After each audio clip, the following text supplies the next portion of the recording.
The wind did not blow across the San Pedro Valley so much as it scoured it. It was a hot, dry breath from a furnace, carrying the grit of 1,000 miles of empty territory, sanding down the edges of the red rocks and the men who were foolish enough to try and live among them. It was late afternoon, the sun hanging low and heavy like a branding iron in the western sky, turning the scorched grasslands into a sea of blinding copper. Caleb Morgan sat atop a bay gelding that had seen better years, his hat pulled low to shield his eyes from the glare. He was 32 years old, but looked 50, his face a map of deep lines etched by squinting against the sun and scowling at the horizon. He rode the fence line of the Broken M, a spread that had once promised a future and now only offered dust.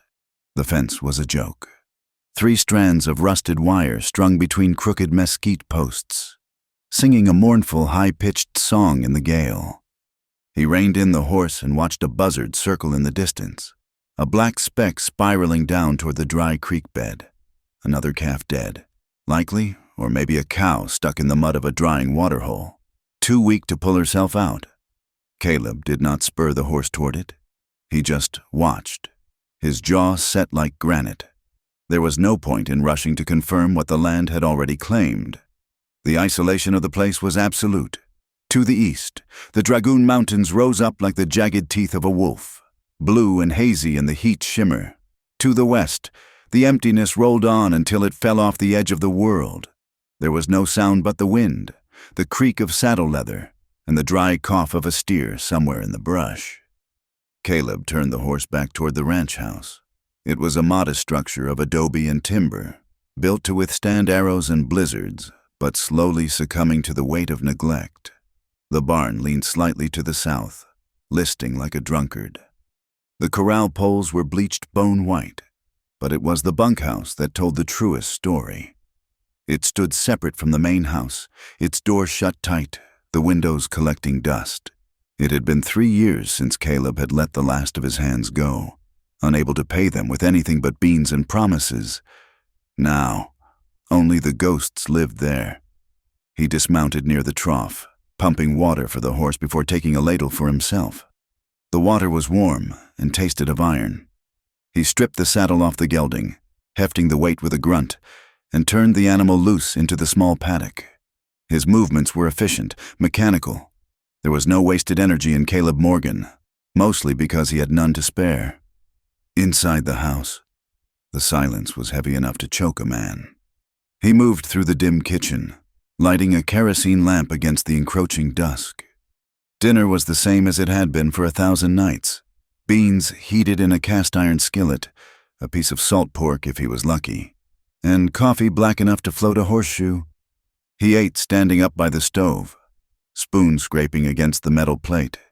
He did not sit at the table. The table was meant for families, for conversation. Eating standing up made it feel less like a meal and more like refueling a machine. When the plate was clean, he washed it in a basin and dried his hands on a rough towel. The night wind was picking up outside, rattling the loose shutter in the bedroom. Caleb walked into the small sleeping room, the wooden floorboards groaning under his boots. He sat on the edge of the narrow bed, the mattress thin and lumpy. For a long time, he just stared at his boots, the leather cracked and stained with the red dust of the territory. Then, as he did every night, he reached underneath the metal frame and pulled out a wooden box. It was a simple thing, carved from cedar, the lid polished smooth by the oils of his fingertips. He opened it. Inside lay the wreckage of his life. There was a locket, silver but tarnished black around the edges. He sprung it open with a thumbnail. The portrait inside was fading, the woman's smile retreating into the sepia fog of time. Sarah. She had been 22, with hair the color of wheat and a laugh that could make you forget the drought. Next to the locket was a small wooden horse, clumsily whittled, one leg broken off. He had made it for Ben, his brother, who had been 10 years old and full of questions Caleb could no longer answer. Caleb touched the scar on his own shoulder, feeling the ridge of puckered flesh through his shirt. He closed his eyes and the memory rushed in, unbidden and sharp. 5 years ago, the smoke, thick and stinging, The sound of hooves thundering in the dark. The screams. The official report said Apaches. Everyone said Apaches. A raiding party that swept down from the mountains, burning and killing before vanishing like smoke. He had survived, bleeding out in the dirt while the house burned. Listening to the silence that followed the violence. He had buried them both under the cottonwood tree by the creek. Since then, the box was the only place they existed. He felt the familiar rise of bile, the guilt that sat in his gut like a stone, the bitterness that tasted like copper pennies. He snapped the box shut and shoved it back into the dark. The next morning, the sky was a hard, brilliant blue. Caleb drove 20 head of cattle toward the town of Benson, a dusty collection of false front buildings and desperate ambition clinging to the railroad line. The cattle were thin, their ribs showing through their dusty hides like the staves of a barrel. At the stockyards, the buyer, a man named Henderson with a vest too tight for his belly, looked over the animals with a sneer. "They are gaunt. Morgan," Henderson said, spitting tobacco juice into the dust. "Bone bags. I cannot give you more than $4 a head." "Market price is $7, Caleb said, his voice raspy from disuse. "For prime beef, not for this." Henderson gestured vaguely. "Take it or drive them back. I have got a train to fill." Caleb took the money, $80. It was barely enough for flour, coffee, and the interest on the bank loan. He folded the bills and shoved them into his pocket, his face impassive. He walked up the main street, the wooden boardwalks thumping under his heels. He passed the general store and the livery, keeping his eyes forward, but he could not avoid the law. Sheriff Briggs was leaning against a post outside his office, peeling an apple with a knife that looked sharp enough to shave with. Briggs was a big man, soft in the middle but hard in the eyes, with a heavy-lidded gaze that missed nothing. He was on the payroll of the county, but everyone knew his real master was Harlan Tate, the cattle baron who owned half the valley and wanted the other half. "Morgan," Briggs said, not looking up from his apple. "Heard you brought in a sorry lot today." Caleb stopped but did not step onto the porch. "Sold what I could." "Sheriff." Briggs sliced a piece of apple and popped it into his mouth. "Word is, there are hostiles coming down from the high country. Apaches, hungry ones. They are looking for beef, and they aren't particular about who is watching it." "I have not seen any sign," Caleb said. "You wouldn't, until your throat is cut." Briggs chuckled, a wet, unpleasant sound. "Tate is worried about the safety of the range. He says small operations like yours, they draw the savages in, like bait. Might be time to think about selling the land.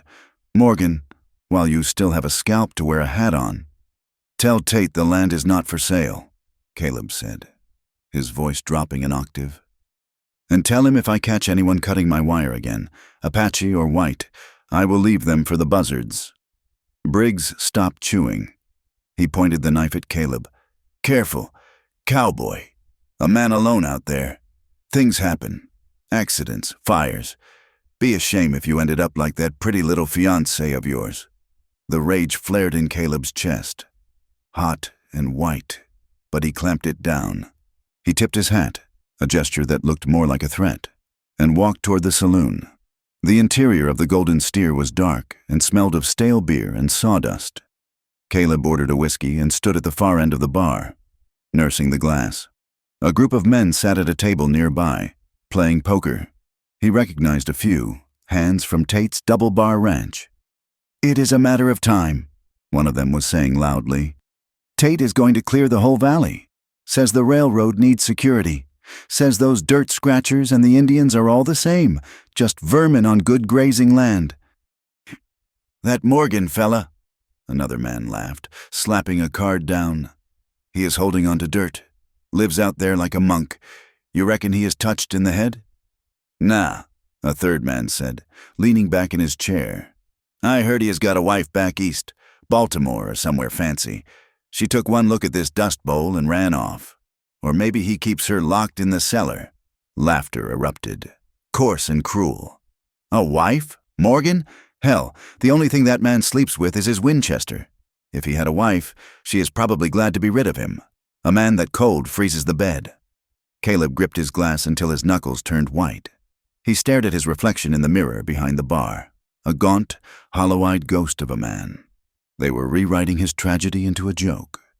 He threw a coin on the bar and walked out, the laughter following him like a pack of coyotes, while Caleb Morgan was drinking bitterness in the saloon. A different kind of survival was taking place behind the mercantile store at the edge of town. Ayanna stood in the shadow of the loading dock.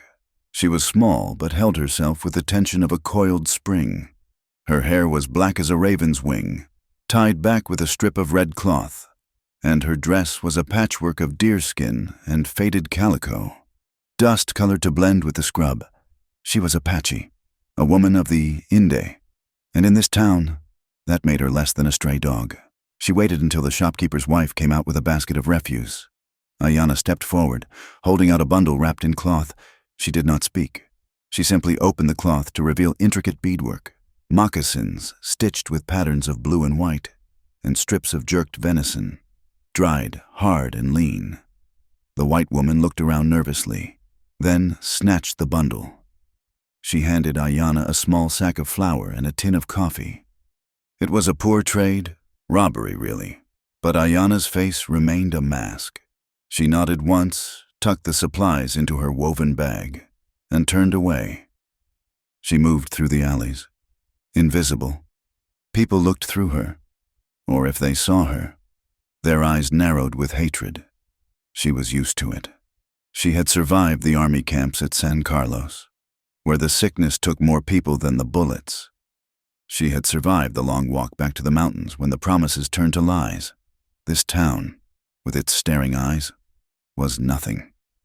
She slipped out of town, moving into the brush where she had left her pony, a shaggy, sure-footed mare.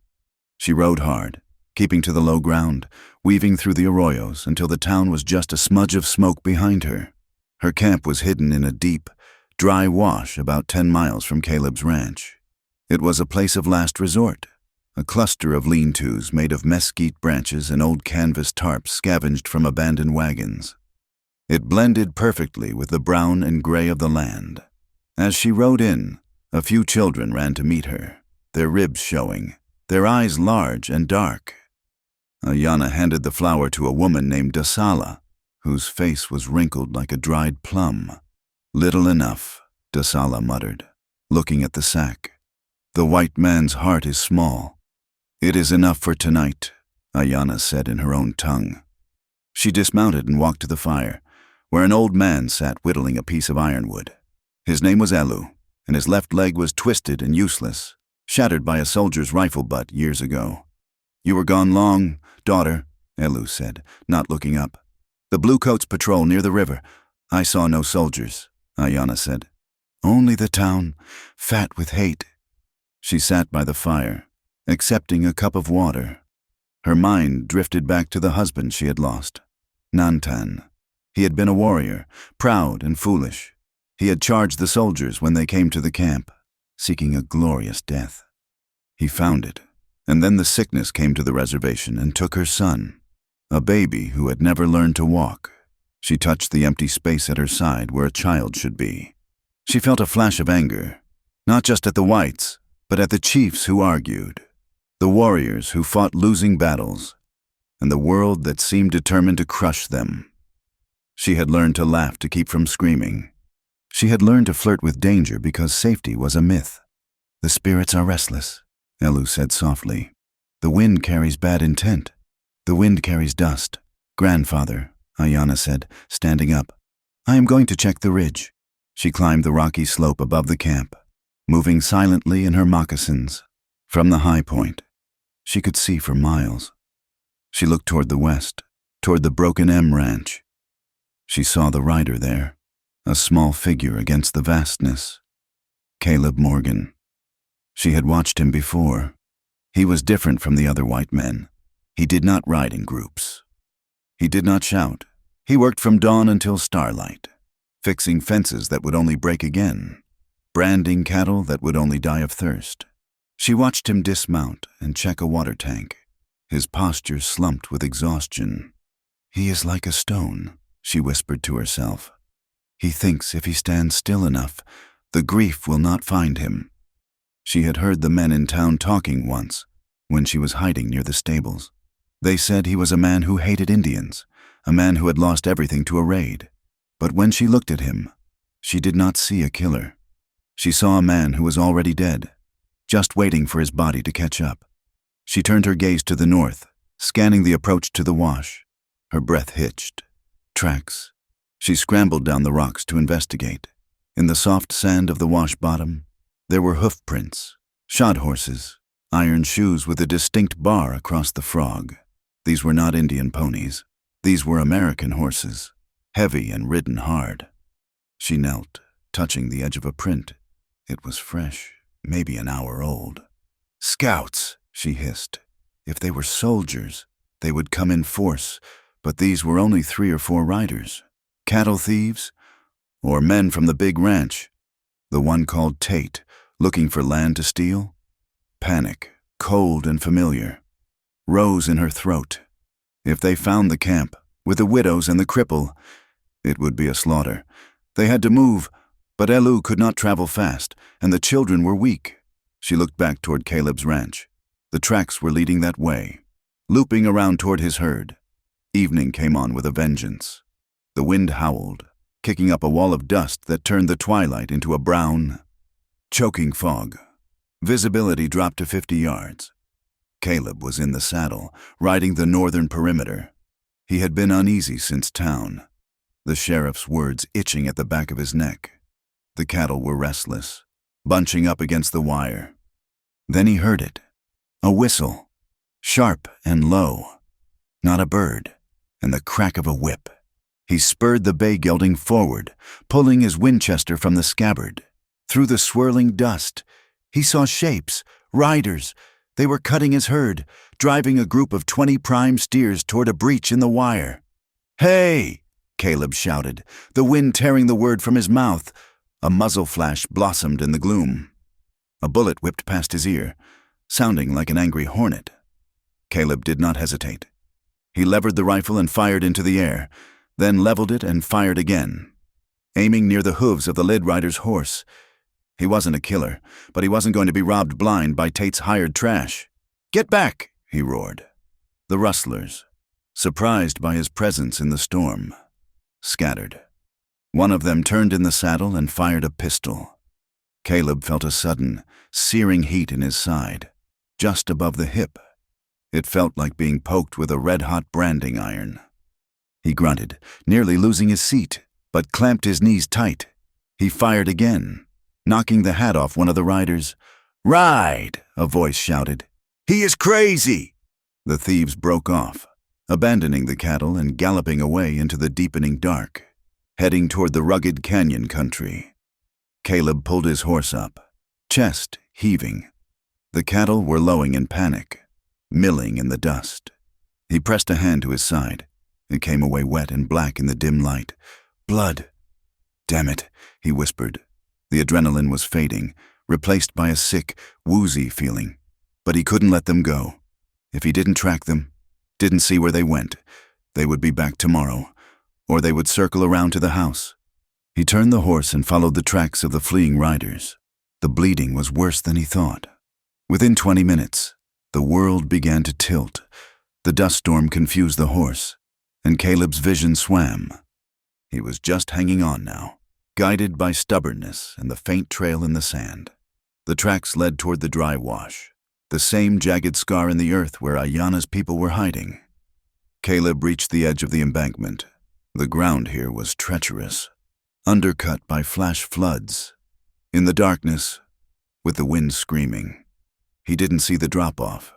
His horse stepped on crumbling earth. The animal panicked, rearing back. Caleb, weak from blood loss, couldn't compensate. He slid from the saddle, hitting the ground hard. The earth gave way beneath him. He tumbled down the steep slope, crashing through brittle sagebrush and sharp rocks. He hit the bottom of the wash with a bone-jarring thud, rolling onto his back. Above him, his horse bolted, galloping back toward the ranch. Caleb lay in the sand, staring up at a sky he couldn't see. The pain in his side was a dull roar now. He tried to sit up, but his limbs felt like lead. Through the haze, he saw movement, shadows detaching themselves from the darkness. Figures. He reached for his pistol, but his holster was empty, the gun lost in the fall. "Sarah," he mumbled, the delirium taking hold. A face appeared above him. Not Sarah. Dark skin, eyes that caught the faint light like obsidian, framed by black hair whipping in the wind. A woman. An Apache woman. She looked down at him, her expression unreadable, terrifying. Caleb Morgan let out a breath that was half groan, half prayer, and let the darkness take him. Ayanna stood over the fallen white man, her heart hammering against her ribs. The camp was in an uproar behind her. "It is a soldier," a boy cried out. "Kill him before he signals the others," a woman shouted, grabbing a heavy stone. Ayanna held up a hand. "Wait." She looked at the man. He was covered in dust, blood soaking the side of his shirt. He was the cowboy, the lonely one, the one the town mocked. He lay unconscious at her feet, helpless as a child. This was the enemy. This was the face of the people who had killed her husband, who had starved her son. It would be so easy to let the stone fall, to let the desert finish what the bullet had started. But she saw his hands. They were calloused, scarred, the fingernails broken, hands that worked, hands that suffered. She looked at the blood spreading in the sand. "He is alone," Ayanna said, her voice cutting through the wind. "And he is bleeding." She knelt beside him, despite the fear screaming in her blood. Their worlds had just collided in the bottom of a dry wash, and nothing would ever be the same again. The wind screamed over the rim of the wash, carrying a slurry of sand that hissed against the canvas tarps and brush shelters of the hidden camp. But beneath the gale, a different kind of storm was brewing, one of human panic and sharp, sudden violence. Caleb Morgan was no longer a man. He was a problem. A heavy, bleeding, dangerous problem dragged from the edge of the darkness into the flickering circle of a dying fire. Two young Apache men, their faces gaunt with hunger and tight with fear, had hauled him by the arms, his boot heels dragging 2 furrows in the sand. They dropped him near the center of the encampment, and instantly, the circle closed in. "He is a scout!" a woman named Asala shrieked, clutching a shawl tight around her throat. "The soldiers are behind him! I told you I heard horses! I told you!"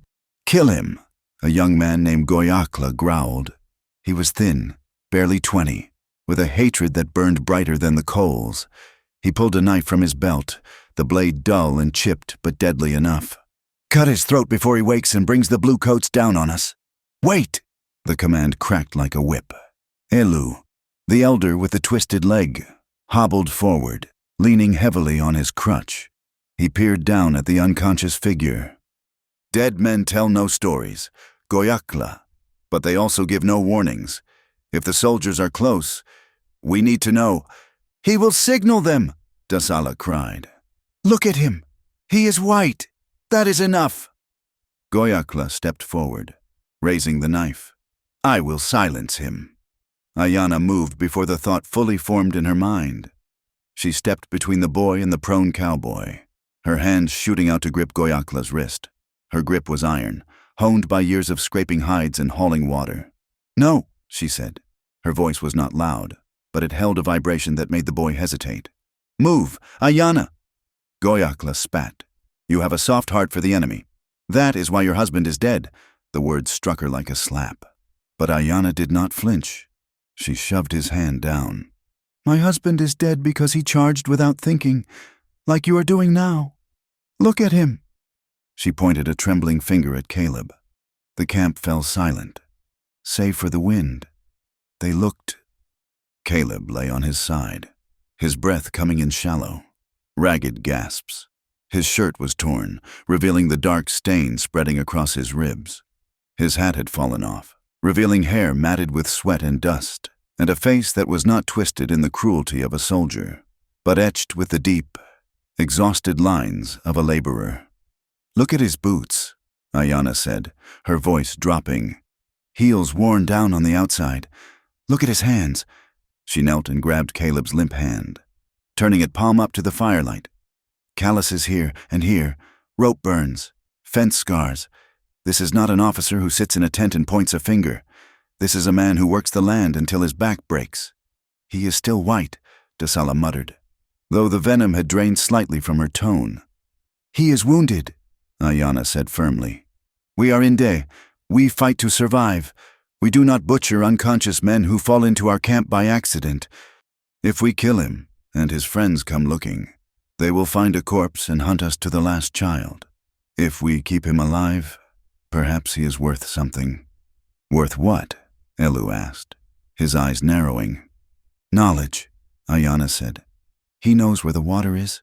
He knows who is riding these hills, and right now, he is the only thing standing between us and whatever drove him into this ditch. She looked around the circle, challenging them with her dark, fierce eyes. Help me carry him to my shelter. If he tries to kill us, I will cut his throat myself, but not until I know why he is here. Goyakla spat into the fire, a gesture of disgust, but he sheathed his knife. His blood is on your hands. Woman, if he brings the army, you die first. If the army comes, Ayana said, bending to lift Caleb's shoulders. We all die. Now help me. They moved him into the small wickiup Ayana shared with no one. It was a humble structure, a frame of bent willow branches covered with hides and canvas, smelling of wood smoke and dried sage. They laid him on a pile of sheepskins. Ayana lit a tallow candle, the flame sputtering in the draft. She shooed the others out, closing the flap.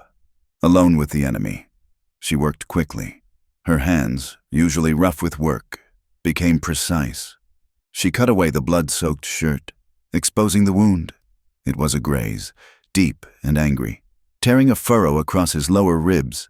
A few inches to the left and it would have pierced a lung. As it was, he had lost blood, and the shock had taken him. She reached for her pouch of medicines. She did not have much, some dried globe mallow for infection, and a paste made of grease and bitter root. She cleaned the wound with water from a gourd, ignoring the way his muscles jumped reflexively at the cold touch. As she worked, she studied him. It was a rare thing to be this close to a white man without fear of violence. His face was hard, even in sleep, a strong jaw, hidden under a day of stubble, a scar running through his eyebrow. He was thin, too thin for a man who owned cattle. His ribs pushed against the skin like the rungs of a ladder. You are hungry too. Cowboy, she whispered. She applied the poultice, the smell sharp and pungent, filling the small space. He groaned low in his throat. Ayana bound his ribs with strips of clean cloth she had been saving for a child's winter coat. Her hand brushed his hip. There was a pale line of skin there, where his gun belt usually sat. She noted the way his right hand lay curled on his chest, the fingers slightly hooked, as if holding reins or a lariat. You are just a man, she murmured, a strange disappointment mixing with relief. Not a monster, just a man who bleeds. She sat back on her heels, wiping her hands on her skirt. The wind outside battered the shelter, making the frame groan. She was tired, so tired of running, of hiding, of hating. She looked at his face again. He looked lonely. It was a foolish thought. White men owned the world. How could they be lonely? But the set of his mouth, the way he slept with his brow furrowed, spoke of a silence that went deeper than the desert. Suddenly, Caleb gasped. His eyes flew open. They were gray, the color of a storm cloud before the rain breaks. For a second, there was no recognition, only raw instinct. He scrambled backward, his boots kicking at the dirt floor. His hand flew to his hip, grasping for the phantom pistol. Finding nothing, he made a guttural sound of panic and tried to lunge upright. Stop, Ayana snapped. She didn't retreat. Instead, she leaned forward and pressed her hand flat against his good shoulder, shoving him back down. He was weak, and her leverage was better. Be still, she ordered. Unless you want to bleed to death on my blankets.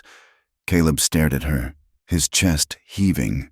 The panic in his eyes was wild, the look of a trapped animal. He looked at her face, then at the low ceiling of the wickiup, then back at her. Where? His voice was a dry croak, He swallowed and tried again. Where am I? You fell, Ayana said, her tone sharp but not unkind. She sat back, keeping her distance but watching him like a hawk watches a snake. You fell into the wash. You are lucky your neck is harder than the rocks. Caleb blinked, the memory slowly seeping back. The rustlers, the shot, the fall. He looked down at his chest. Seeing the bandage, he looked at the woman. Apache, the enemy. He tensed, his muscles coiling. You are one of them. One of whom? Ayana raised an eyebrow. The people whose land you are bleeding on? Yes. My horse, Caleb rasped. My gun. Your horse ran home. It has more sense than you, Ayana said. And your gun is gone, swallowed by the sand. You have nothing, Cowboy, except a hole in your side and a bad temper. Caleb tried to sit up again, wincing as the pain tore through his side. I have got to go. Go where? Ayana laughed, a short, dry sound. Out there, the wind is tearing the skin off the cactus. You would not make it 100 yards.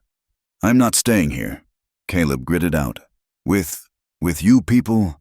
Ayana's face hardened. She picked up a damp rag and threw it at him. It landed on his chest with a wet thud. You people just stitched your hide back together, she said coolly. You people decided not to cut your throat while you slept, so you can lie there and be grateful, or you can crawl out into the storm and die. I do not care which. Caleb stared at the rag. He looked at her. The firelight danced in her eyes, showing him defiance and a spark of something else. Amusement?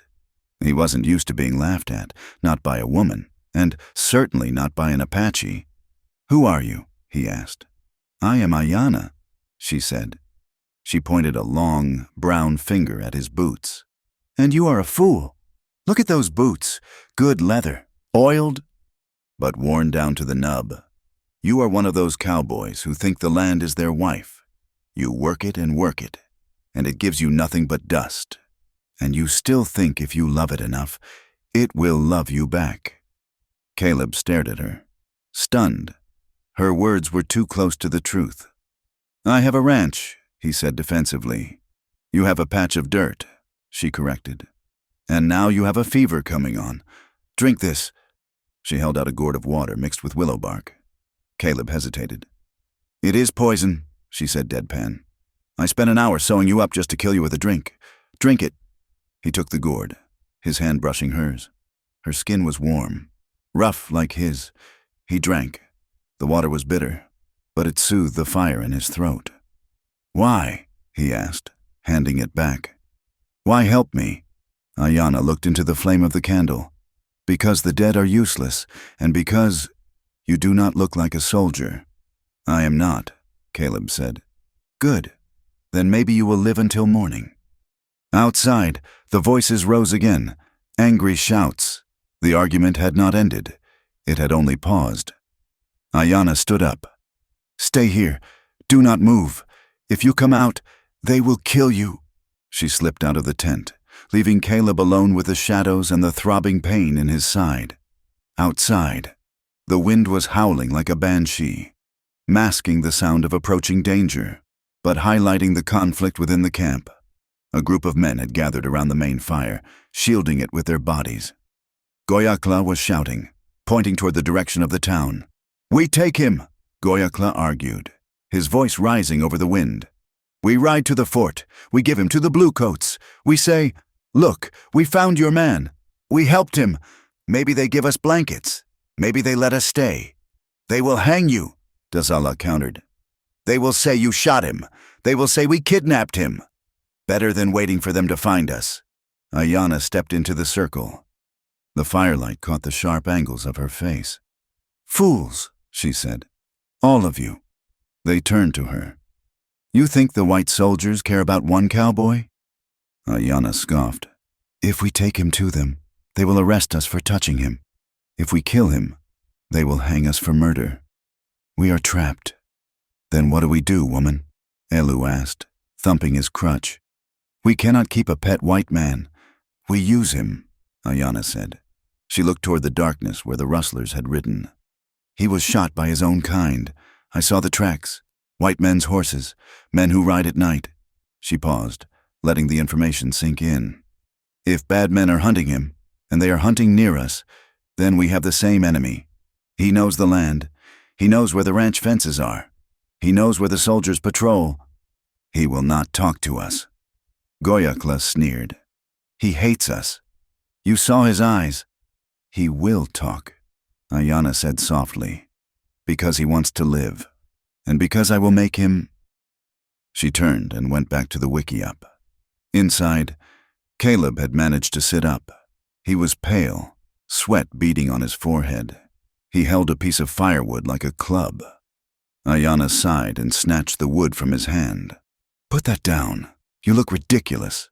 She sat across from him, crossing her legs. The space was small, intimate. The storm outside made the shelter feel like a tiny, fragile boat in a vast ocean. Talk, she said. Caleb glared at her. About what? The men who shot you. Who are they? Caleb hesitated. Rustlers, cattle thieves. From where? I do not know. They rode north. Toward the mountains? Ayana leaned forward. Toward the box canyon. Caleb looked at her, surprised. You know the canyon? I know every stone in this valley. Cowboy, who's Tate? Caleb flinched. How do you know that name? I have ears. I go to town. I hear the way the wind says his name with fear. Is he the one stealing your cattle? Caleb rubbed his face. Tate is... He is the big man. He wants the whole valley, my land, this land. He sends men to kill you. He sends men to starve me out, maybe kill me. Tonight, I do not know. And the soldiers? Ayana asked. Where are they? Fort Huachuca, but they patrol the river. Are they coming here? I do not think so. Briggs, the sheriff, he said... Caleb stopped. What did the sheriff say? Ayana's voice was sharp. He said Apaches were raiding. He said I should sell out before I get killed. Ayana let out a bitter laugh. Of course, the Apaches are raiding. We are hiding in a ditch eating lizard meat, but we are the mighty raiders. She shook her head. It is a lie to scare you, a lie to bring the soldiers to kill us. Caleb looked at her, really looked at her. She was beautiful, in a fierce, terrifying way. But she was also tired. And she was right. Why would they lie? Caleb asked. To take what they want, Ayana said. It is the white way, is it not? She reached for a water skin and took a drink, wiping her mouth with the back of her hand. She watched him, her eyes dancing with a sudden, mischievous light. She needed to know who this man was. She needed to know what anchored him. You fight hard for a man alone, she said. In town, the women talk, the ones who buy my beadwork. Caleb stiffened. What do they say? They say you are a ghost. They say you have a big house but no fire. She leaned in closer, a sly smile touching her lips. They say the lonely cowboy has a wife, somewhere far away, back east, where the ladies wear silk and do not smell like horses. Caleb looked away, his jaw tightening. Ayana tilted her head. Is she pretty, this wife? Does she wait for you? Or does she hate the dust? She paused, then lowered her voice to a husky whisper, her eyes gleaming with a mix of mockery and a sudden, dangerous flirtation. If you do not like your wife, I can be the second. The words hung in the air, heavy and electric. Caleb's head snapped up. His face went white, then red. A spasm of pain crossed his features that had nothing to do with the bullet wound. I have no wife, he said. His voice was a grind of gravel on glass. Ayana's smile faltered slightly at the intensity of his tone. No wife, but the town says... The town is full of liars, Caleb shouted, then winced. Clutching his side, he breathed hard, staring at the dirt floor. I have no wife. I never did. He looked up at her, and his eyes were open wounds. I had a fiancée, Sarah. She died 5 years ago. The silence in the wickiup was sudden and absolute. Even the wind seemed to hold its breath. She died, Caleb whispered. In a raid. My brother, too. He was 10. He looked straight at Ayana. Everyone said it was Apaches. Ayana stared at him. The teasing light vanished from her eyes. replaced by a cold, hard clarity. She saw the hate he had carried. She saw the wall he had built. "Apaches," she repeated flatly. "Yes. Did you see them?" Ayanna asked. "It was dark. There was smoke. I saw shadows." "Shadows," Ayanna said. Her voice was like a knife blade. "Did they take the horses?" "Yes." "Did they take the food?" "No. They burned the house." Ayanna sat back. "We do not burn food. We are starving. We do not leave horses if we can take them. And we do not raid at night unless we are attacked." She leaned forward again, her gaze piercing him. "Who told you it was Apaches?" "The sheriff, Tate, everyone." "The sheriff who works for Tate?" Ayanna asked. "The Tate who wants your land? The Tate who hires men to shoot you in the dark and rides horses shod with iron?" Caleb stared at her. The world was tilting again. "Think, Cowboy," Ayanna said, her voice dropping to a whisper. "Who benefited?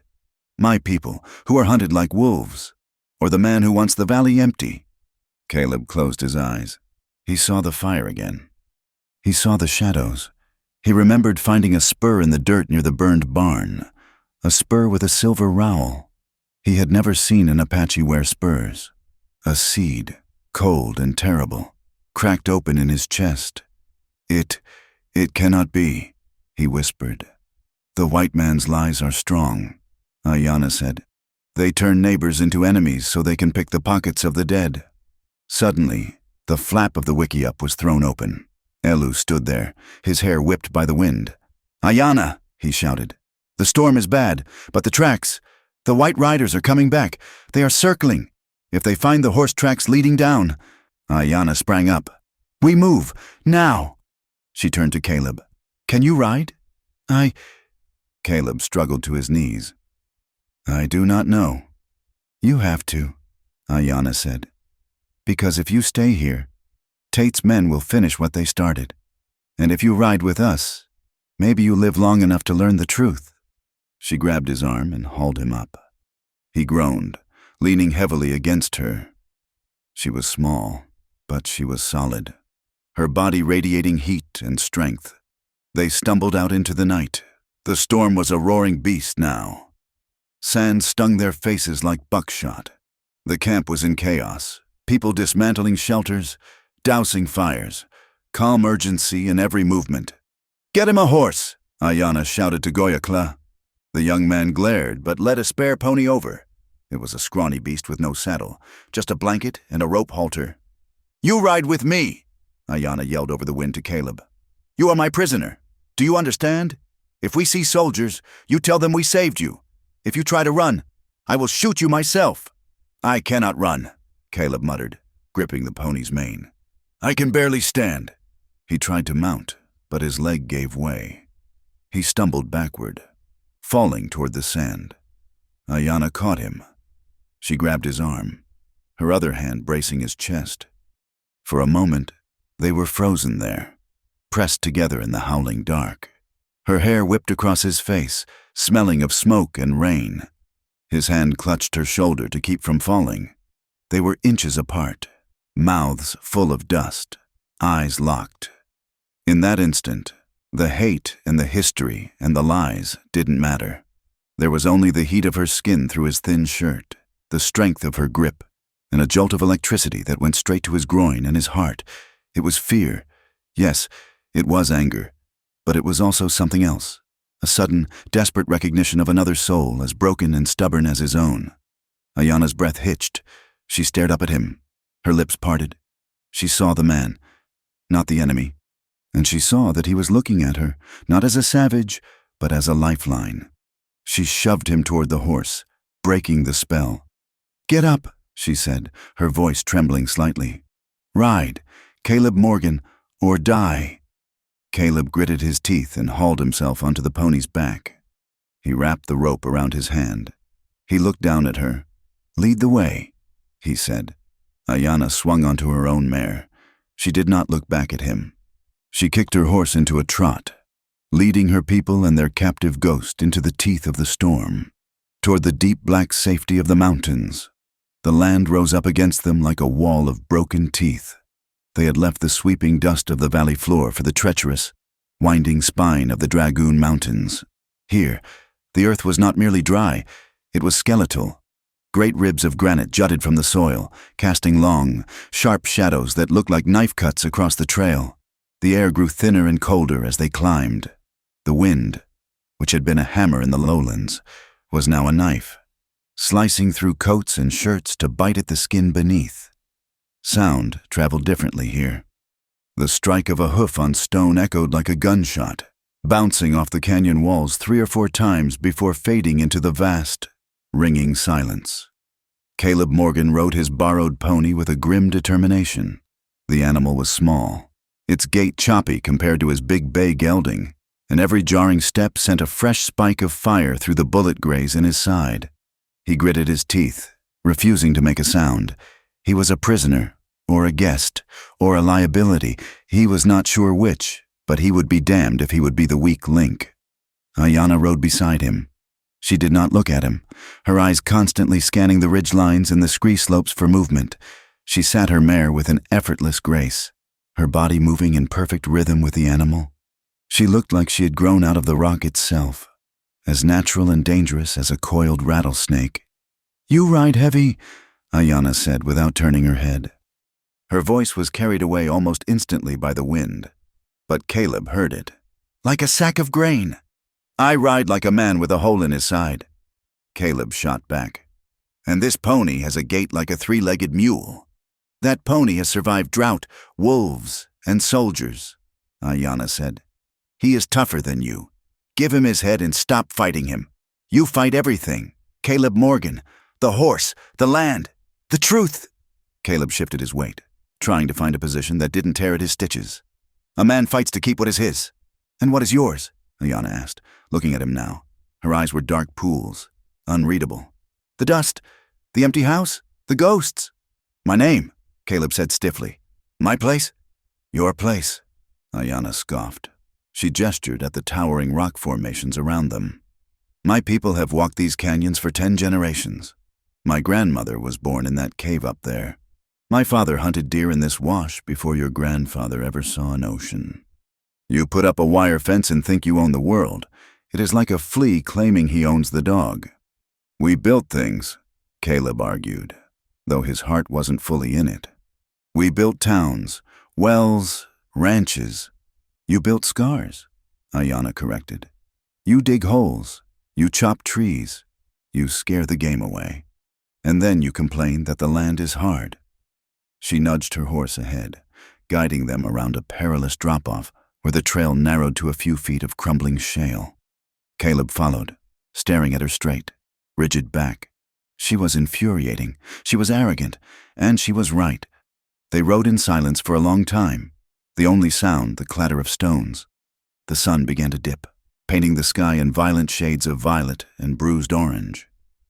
"My father was a farmer," Caleb said suddenly. He didn't know why he said it. Maybe to fill the silence. Maybe to prove he wasn't just a digger of holes. "In Ohio. Greenest place you ever saw. Trees so thick you couldn't see the sky sometimes. It rained 3 days out of 7.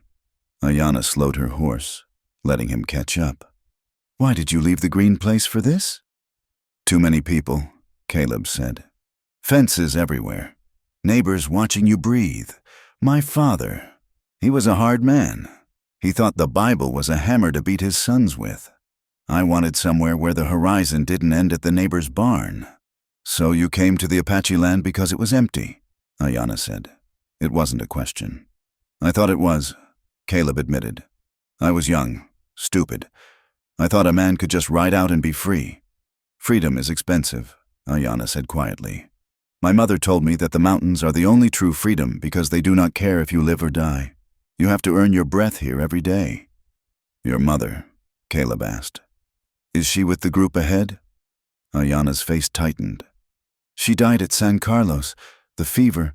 She died calling for the cool water of these mountains, drinking the warm mud of the river instead." Caleb looked down at his hands, wrapped around the rough rope reins. He thought of the box under his bed, the locket, the guilt. He thought of Ayana's mother dying in a reservation camp. "I am sorry," he said. Ayana looked at him, surprised by the genuine tone. "Do not be sorry. Cowboy, be alive. That is the only thing the dead want from us." They pushed on as the light failed. The temperature plummeted. The wind died down, leaving a cold, ringing stillness that felt heavy with watching eyes. "We stop here," Ayana announced, pulling up near a dark shape nestled against a canyon wall. It was a line cabin, or what was left of one, built years ago by some optimist or fool. It was a low structure of pine logs and sod, abandoned to the rats and the rot. The door hung on one hinge, and the roof sagged dangerously in the middle. "It is a palace," Caleb muttered, sliding painfully from his pony. "It is out of the wind," Ayana said, "and we cannot light a fire tonight. We are too close to the open ground." They hobbled the horses in a small box canyon where there was a bit of dry grass, then carried their bedrolls into the cabin. It smelled of rat droppings and old wood, but the walls cut the bite of the mountain air. It was small, ridiculously small. With the saddles and gear, there was barely room for two people to lie down without touching. Caleb spread his bedroll on the far side of the dirt floor. Ayana laid hers opposite him. They moved around each other like two cats in a sack, careful, precise, avoiding contact.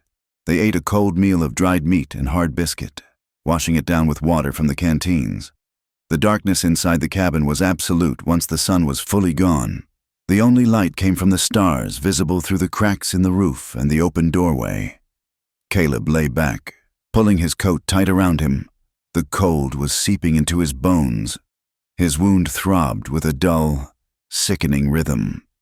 He shivered, a violent tremor that started in his shoulders and rattled his teeth. "You are shaking," Ayana's voice came from the dark. "I am fine," Caleb gritted out. "Just cold." "You have lost blood," Ayana said, "and the night is freezing. Your blanket is thin. I will manage." "You will freeze," she retorted. "And then I will have to dig a hole in this frozen ground to bury you. And I'm too tired for that." He heard the rustle of movement. Then she was there, standing over him. "Move over," she commanded. "What?" "Move over. We share the blankets. Body heat is the only fire we have." Caleb hesitated. The propriety of his upbringing, the voice of his father, screamed in his head. A man did not lie with a woman who was not his wife. A white man did not lie with an Apache. "Ayana, I do not think—" "Do you want to die of stupidity?" she snapped. "Or do you want to live to fight Tate? Make room." Caleb scooted against the rough log wall. Ayana lay down beside him. She spread her blanket over his, then pulled both of them up to their chins. She was warm, radiantly, impossibly warm. She turned on her side, facing away from him, her back pressed against his chest. It was a practical arrangement, the most efficient way to conserve heat, but the effect was immediate and overwhelming. Caleb froze. He could feel the curve of her spine against his ribs. He could feel the softness of her hair against his chin. He could smell sage and smoke and the faint, dusty scent of woman. His shivering began to subside, replaced by a heat that flushed his face. "Relax," Ayana murmured. "You are stiff as a board. I am not used to company," Caleb whispered. "Pretend I am a dog," she said drowsily. "A very large, warm dog." Caleb let out a breath he didn't know he was holding. Slowly, inch by inch, he allowed his muscles to unclench. He shifted slightly, trying to ease the pressure on his wound, and his arm brushed against her hip. He jerked it back. "Sorry," he said. "Be still." "Caleb," she said. Her voice was softer now. They lay there in the dark, the wind whistling through the chinks in the logs. The silence stretched, filled with the thudding of Caleb's heart. He wondered if she could feel it against her back. He closed his eyes and saw Sarah's face. Sweet, smiling Sarah. He waited for the guilt to crush him. He waited for the anger, the hatred he had nursed for 5 years against the people who supposedly killed her. He was lying with the enemy. He was sharing his breath with the people he had cursed 1,000 times. But the anger didn't come. Instead, He felt a confusing, terrifying sense of peace. The woman beside him wasn't a symbol of anything. She was just a woman. She had saved his life. She was keeping him warm. She was solid and real in a way the ghosts in his box never were. Ayanna lay with her eyes wide open, staring at the dark rafters. She felt the rise and fall of Caleb's chest against her back. She felt the tension in his arm, the heat radiating from him. Her heart was beating fast, a trapped bird in her rib cage. This was dangerous, more dangerous than the rustlers, more dangerous than the soldiers. She thought of Nantan. He had been a warrior, strong, proud. He had never smelled like soap or cattle. He had smelled of grease and iron.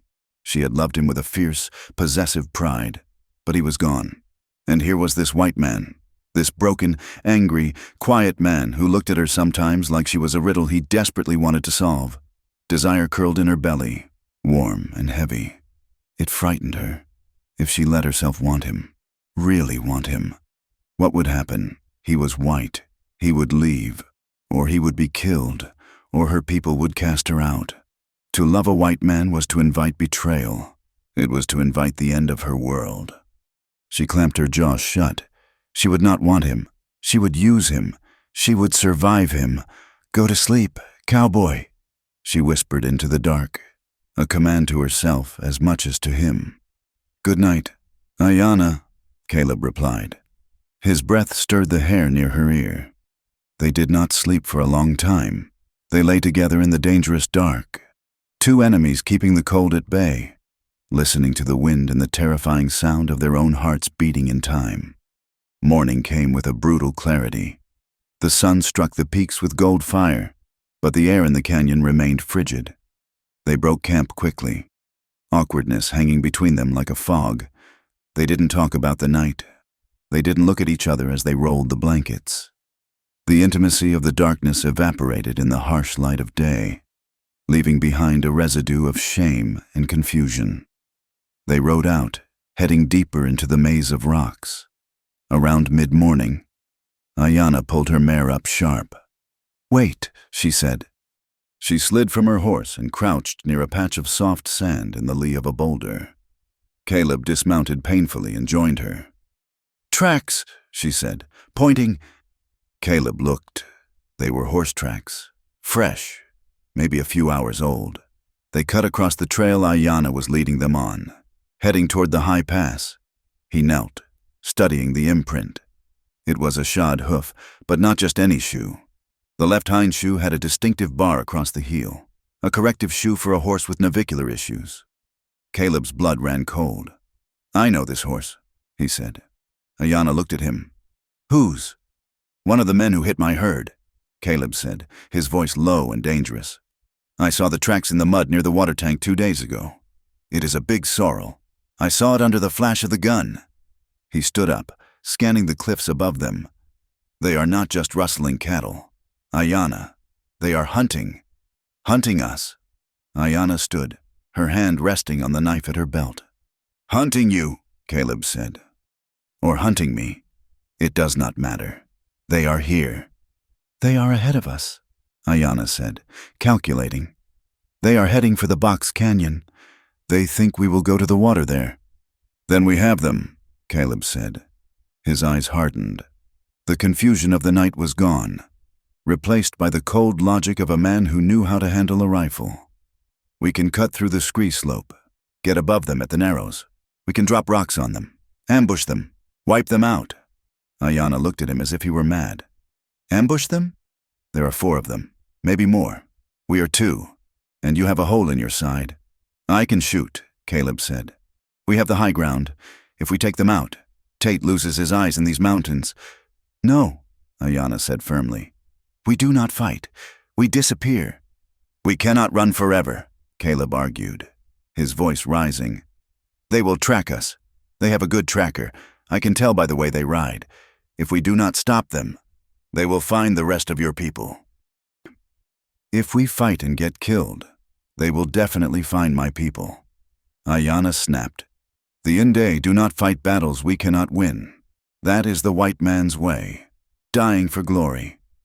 We survive "It is not glory," Caleb shouted, then lowered his voice, checking the echoes.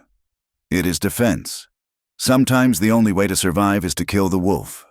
Ayanna, not run from it. You think like a soldier," she said, her lip curling. "You want to stand and shoot? I want to live. We go the other way, through the needle's eye. It is narrow, hard. They will not follow because their horses are too big. And if they circle around, then we run again. I am tired of running," Caleb said bitterly. "Then die," Ayanna said, mounting her horse. "But do not take me with you." She turned her horse away from the ambush point, heading toward a terrifyingly narrow fissure in the rock wall. Caleb stood there for a moment, fury warring with pragmatism. He looked at the tracks of his enemies. He wanted blood. He wanted to make Tate pay. But he looked at Ayanna's retreating back. She was the only thing keeping him alive. He cursed under his breath and swung onto his pony. Following her away from the fight, they reached the main Apache group late that afternoon. The camp was tucked into a high, hidden valley, invisible from below. It was a miserable place, cold, exposed, with barely enough wood for fires. The reception was icy. As they rode in, the conversation died. The widows looked up from their work, their eyes hostile. The children stopped playing. Goyakla stood by a rock, his hand on his knife, watching Caleb with open hatred. Ayanna dismounted and walked toward Elu, who was sitting by a small fire. Caleb stayed on his horse, feeling the weight of their stares. He was an intruder, a disease. "You brought him back," Elu said, not looking up. "He is useful," Ayanna said. He identified the tracks. "Tate's men are close. They are riding toward the box canyon." "Because you led them there," a woman named Naylan said. Stepping forward, she was older, her face a map of grief. "You ride with this white man. You leave tracks. You bring death to our door." "I saved us," Ayanna retorted. "If we had stayed in the wash, we would be dead. If I had not brought him, we would not know who the riders were." "You brought him because you want him," Goyakla sneered. He walked into the center of the circle. "Everyone sees it. Ayanna, you look at him like a woman looks at a man. You forget your husband. You forget your son." Ayanna flinched as if struck. "Do not speak of my son. I speak the truth," Goyakla shouted. "You put desire above duty. You sleep in the white man's cabin. You share his blanket. Do you think we do not know?" The accusation hung in the air, ugly and raw. Caleb felt the blood rush to his face. He swung his leg over the saddle and dropped to the ground, staggering slightly. "That is enough," Caleb rasped. "She saved my life. And she is trying to save yours. You should show some respect," Goyakla laughed. "Respect? From a white killer? You come here. You eat our food. You take our woman." "I am not your woman," Ayanna screamed. She spun on Goyakla, her face twisted with fury. "I belong to no one. I am the one finding the water. I am the one trading for flour.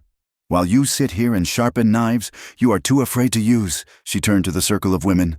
"I keep you alive, and you look at me with hate because I do what I must," she turned to Caleb, her eyes blazing.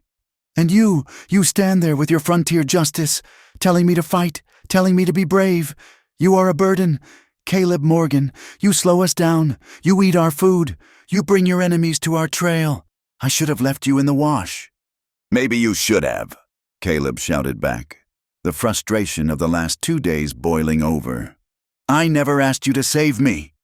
"I would rather die fighting Tate's men than be dragged around these mountains like a pet dog." "Then go," Ayanna pointed at the trail. "Go fight them. Go die. Be a hero. We will bury you in the morning." "I cannot go," Caleb roared. "Because I know." The camp went silent. "Know what?" Ayanna breathed, her chest heaving. "I know what Tate is doing," Caleb said, his voice dropping, shaking with emotion. "I know he is hunting you. I know he burned my house. I know the lies now. And I cannot walk away from that. I cannot leave you to him." He looked at her, his gray eyes stripped of all defense. "I cannot leave you. Ayanna." The confession lay between them, stark and terrifying. Ayanna stared at him, Her anger drained away, leaving her hollow and trembling. She looked at her people. They were watching, confused, wary, but listening. "I do not know how to save them, Caleb," she whispered, her voice cracking. "I am trying, but the walls are closing in. I am afraid every time the wind blows." It was the first time she had admitted fear. Caleb stepped closer. He didn't touch her. He didn't have the right, but he stood within the circle of her grief. "We will figure it out," he said softly, "but not by fighting each other." He turned and walked away from the fire, toward the edge of the camp where an old pine tree clung to the cliff edge. He sat down heavily on the stoop of a ruined stone windbreak, staring out at the darkening sky. A long time later, he heard soft footsteps. Ayanna sat down next to him, not touching, but close. Her shoulder was inches from his. The sky was a vast, inverted bowl of obsidian, scattered with stars so bright they hurt the eyes. The cold was returning, settling into the valley like a heavy blanket. They sat in silence. The argument, the accusations, the danger, it all felt distant for a moment. There was only the vastness of the universe, indifferent and beautiful. "They are afraid," Ayanna said quietly. "That is why they hate. Fear makes people ugly." "I know," Caleb said. "I was ugly for 5 years." He looked at her profile in the starlight. "You are not a burden, Ayanna. You are the strongest thing I have ever seen." Ayanna looked down at her hands. "I am tired, Caleb. I am so tired." "Rest," he said. "I will watch the trail." She hesitated, then leaned slightly toward him. Her shoulder brushed his arm. She didn't pull away. "We are just 2 specks of dust," she murmured, looking up at the Milky Way. "The wind blows, and we are gone." "Maybe," Caleb said. He felt the warmth of her arm through his coat. It was the only anchor he had in a spinning world. "But while we are here, we burn." Ayanna looked at him then. Her eyes were soft. The defenses lowered.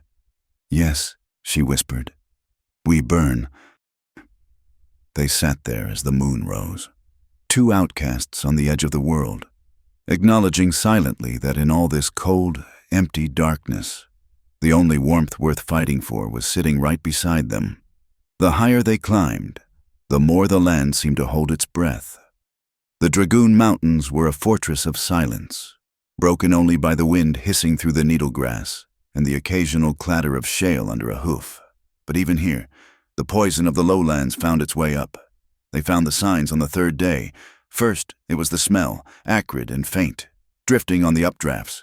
Wood smoke, but not from a campfire. This was the smell of miles burning. Then came the trader, an old man named Silas with a mule loaded with tin pans and fear. They found him cowering in a box canyon, shivering despite the heat. "You best turn back," Silas stammered, eyeing Ayanna's leathers with wide, terrified eyes. "The whole valley is lighting up. Sheriff Briggs says the Apaches are rising. Says they are burning out the homesteaders. There is talk of the cavalry coming down from the fort in force." Caleb sat high on his horse, looking down at the trembling man. "Who says they are burning? Silas, did you see it?" "I saw the smoke," Silas cried. "And I heard Tate's men in town. They say it is a war party. They say they are going to wipe the Redskins out and anyone standing with them." Caleb looked at Ayanna. Her face was a mask of stone, but her knuckles were white on her reins. "It is a lie," Caleb said, his voice flat. "It is an excuse." He turned his horse, blocking Ayanna from the trader's view. "Get out of here. Silas, go north. Do not stop until you hit the railhead." When the trader had scrambled away, Caleb turned to Ayanna. "Tate is not waiting for us to starve. He is starting a war to cover his tracks.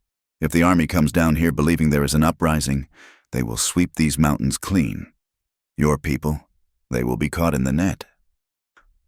"We must go deeper," Ayanna said, though her voice wavered. "To the stronghold?"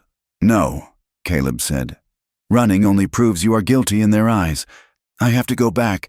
I have to see what is really happening. If I can prove Briggs is lying, you will be shot on sight," Ayanna snapped. "You are the Indian lover now, Caleb, and if I stay here, I am just another dead man waiting for the snow, he countered. I am going back. I need to know the ground before the army gets there. Ayanna stared at him, the conflict warring in her dark eyes. She looked back toward the high peaks where her mother's people were hiding. Then, at Caleb. You cannot track the patrols alone, she said finally. You walk like a white man. You make too much noise. Ayanna, I go with you. She cut him off. We leave the others here. Elu can hide them in the caves. But I go with you. If you die, I need to know so I do not waste time waiting for you. They left the band an hour later. It was a somber parting. No words were spoken. Just grim nods from the widows and a dark, measuring look from Goyakla. They rode south, descending from the safety of the granite spires back toward the heat and the hate of the valley floor. The sky turned a bruised purple as the afternoon wore on. The air grew heavy, charged with static that made the horses' manes stand on end. It was dry lightning weather, the kind that terrified every rancher and creature on the plains. Storm coming, Caleb muttered, watching the thunderheads pile up like anvil iron over the huachucas. Fire brings fire, Ayanna said.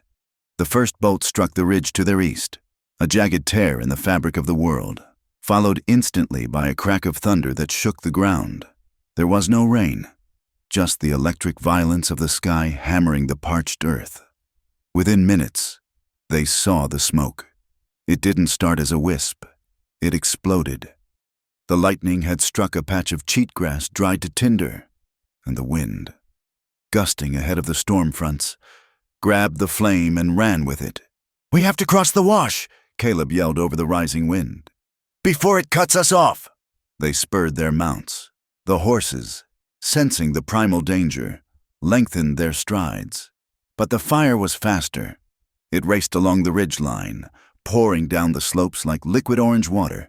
The heat hit them in a physical wave, sucking the moisture from their eyes and mouths. The world dissolved into chaos. Smoke, thick and yellow-black, rolled over them, stinging and blinding. The roar of the fire sounded like a freight train bearing down. Keep close, Caleb shouted, coughing into his sleeve.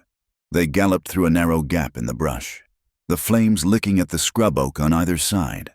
Ayanna was in the lead, her mare nimble and quick. Caleb followed, his big bay fighting the bit, terrified of the crackling roar. Suddenly, a burning branch from a mesquite tree snapped and fell directly into the path of Ayanna's horse. The mare screamed, reared violently, and twisted in the air. Ayanna, for all her skill, had no chance. She was thrown clear, hitting the hard-packed earth with a sickening thud. The mare scrambled up, eyes white with terror, and bolted into the smoke. Ayanna! Caleb screamed. He hauled on the reins, fighting his own horse's panic. He swung the bay around, dancing near the wall of flame that was closing in on the trail. Ayanna was on her hands and knees, shaking her head, dazed. The fire was 50 yards away and closing, eating the oxygen, turning the air into a blast furnace. Caleb did not think. He did not plan. He drove his spurs into the bay's flanks, forcing the animal toward the fire. He leaned down from the saddle, extending his arm. Take my hand, he roared. Ayanna looked up, her eyes streaming tears from the smoke. She saw him, a dark shape amidst the hellish glow. Hand outstretched, she lunged upward, their hands locked, a grip of desperation. Jump! Caleb shouted. He pulled, his shoulders screaming in protest, and she kicked off the ground. It was a move born of necessity, ugly and ungraceful. She swung up behind the saddle, her legs scrambling for purchase, her arms wrapping around his waist with a strength that nearly cracked his ribs. Hold on! Caleb wheeled the horse and galloped blindly into the gray curtain. They were riding through the throat of the fire now. Sparks showered them like deadly rain. The heat was unbearable, singeing the hair on their arms, blistering their skin. Caleb buried his face in his bandana, steering by instinct and the faint memory of the land. He felt Ayanna pressed against his back, her face buried in his coat. She was trembling violently. They were one entity, fused by terror and the singular need to draw one more breath. Yeah, Go, boy, go! Caleb urged the horse, his voice raw. They burst through a wall of smoke and stumbled into a rocky ravine. The air here was clearer, though still hot enough to choke on. Caleb spotted a cleft in the limestone, a deep overhang protected by a barren slide of shale where nothing grew to burn. "Down!" he yelled. Sliding from the saddle, he dragged Ayanna down with him. They slapped the horse on the rump, sending it clattering further down the ravine away from the fire, then scrambled into the crevice. They collapsed against the cool stone at the back of the overhang. Outside, the fire roared past, a torrent of heat and noise that sucked the air right out of their shelter. They huddled together in the dark, narrow space, legs tangled, chests heaving. Caleb fumbled for his canteen. It was warm, but it was wet. He poured water onto his bandana and pressed it to Ayanna's face. She gagged, coughing up black soot, then grabbed his hand, holding the cloth to her mouth. "Breathe," he commanded, though he was gasping himself. "Just breathe." They stayed like that for an hour, or maybe a minute. Time had no meaning in the inferno. There was only the sound of the world burning and the frantic sledgehammer beat of their hearts. They were pressed chest to chest in the cramped space. There was nowhere else to go. Caleb could feel every tremor in her body. He could feel the softness of her curves beneath the rough buckskin, the frantic rise and fall of her ribs against his own. Slowly, the roar outside began to subside to a crackle. The wind shifted, pushing the fire front east, leaving behind a blackened, smoldering ruin. The adrenaline that had kept them moving began to crash, replaced by a strange, hyper-aware stillness. Caleb looked down at her. In the dim, orange glow of the dying embers, her face was streaked with ash and sweat. Her eyes were wide, dark, and bottomless. She looked wild and terrified and impossibly alive. He reached up, his hand shaking, and brushed a smudge of gray ash from her cheekbone with his thumb. The touch was electric. Ayanna didn't pull away. She didn't flinch. Instead, she leaned into his hand, closing her eyes. A small, ragged sound escaped her throat, half sob, half sigh. The barrier between them, the wall built of history, race and blood, cracked. It didn't fall, but in the heat of that small stone space, it became transparent. "We are alive," Caleb whispered. It was a wonder. "Yes," Ayanna breathed. She opened her eyes, and the look she gave him stopped his heart. It wasn't the look of a survivor to a rescuer. It was the look of a woman to a man. The distance between them was nothing. Caleb lowered his head. He gave her a moment to turn away, to push him back, to be the Apache and make him the cowboy. She did not turn. Her fingers curled into the fabric of his ruined shirt, pulling him closer. He kissed her. It was not a gentle kiss. It tasted of smoke and fear and salt. It was rough, clumsy with urgency. A collision of mouths seeking confirmation that they were still flesh and blood. Caleb groaned low in his throat, his hands finding her waist, pulling her flush against him. Ayanna responded with a fierceness that matched his own. Her hands tangled in his hair, pulling him down. For a few desperate seconds, there was no Tate, no army, no dead fiancé, no dead husband. There was only the fire in their blood, hotter than the one that had just swept the valley. Then, reality rushed back in like cold water. Ayanna pulled back, gasping.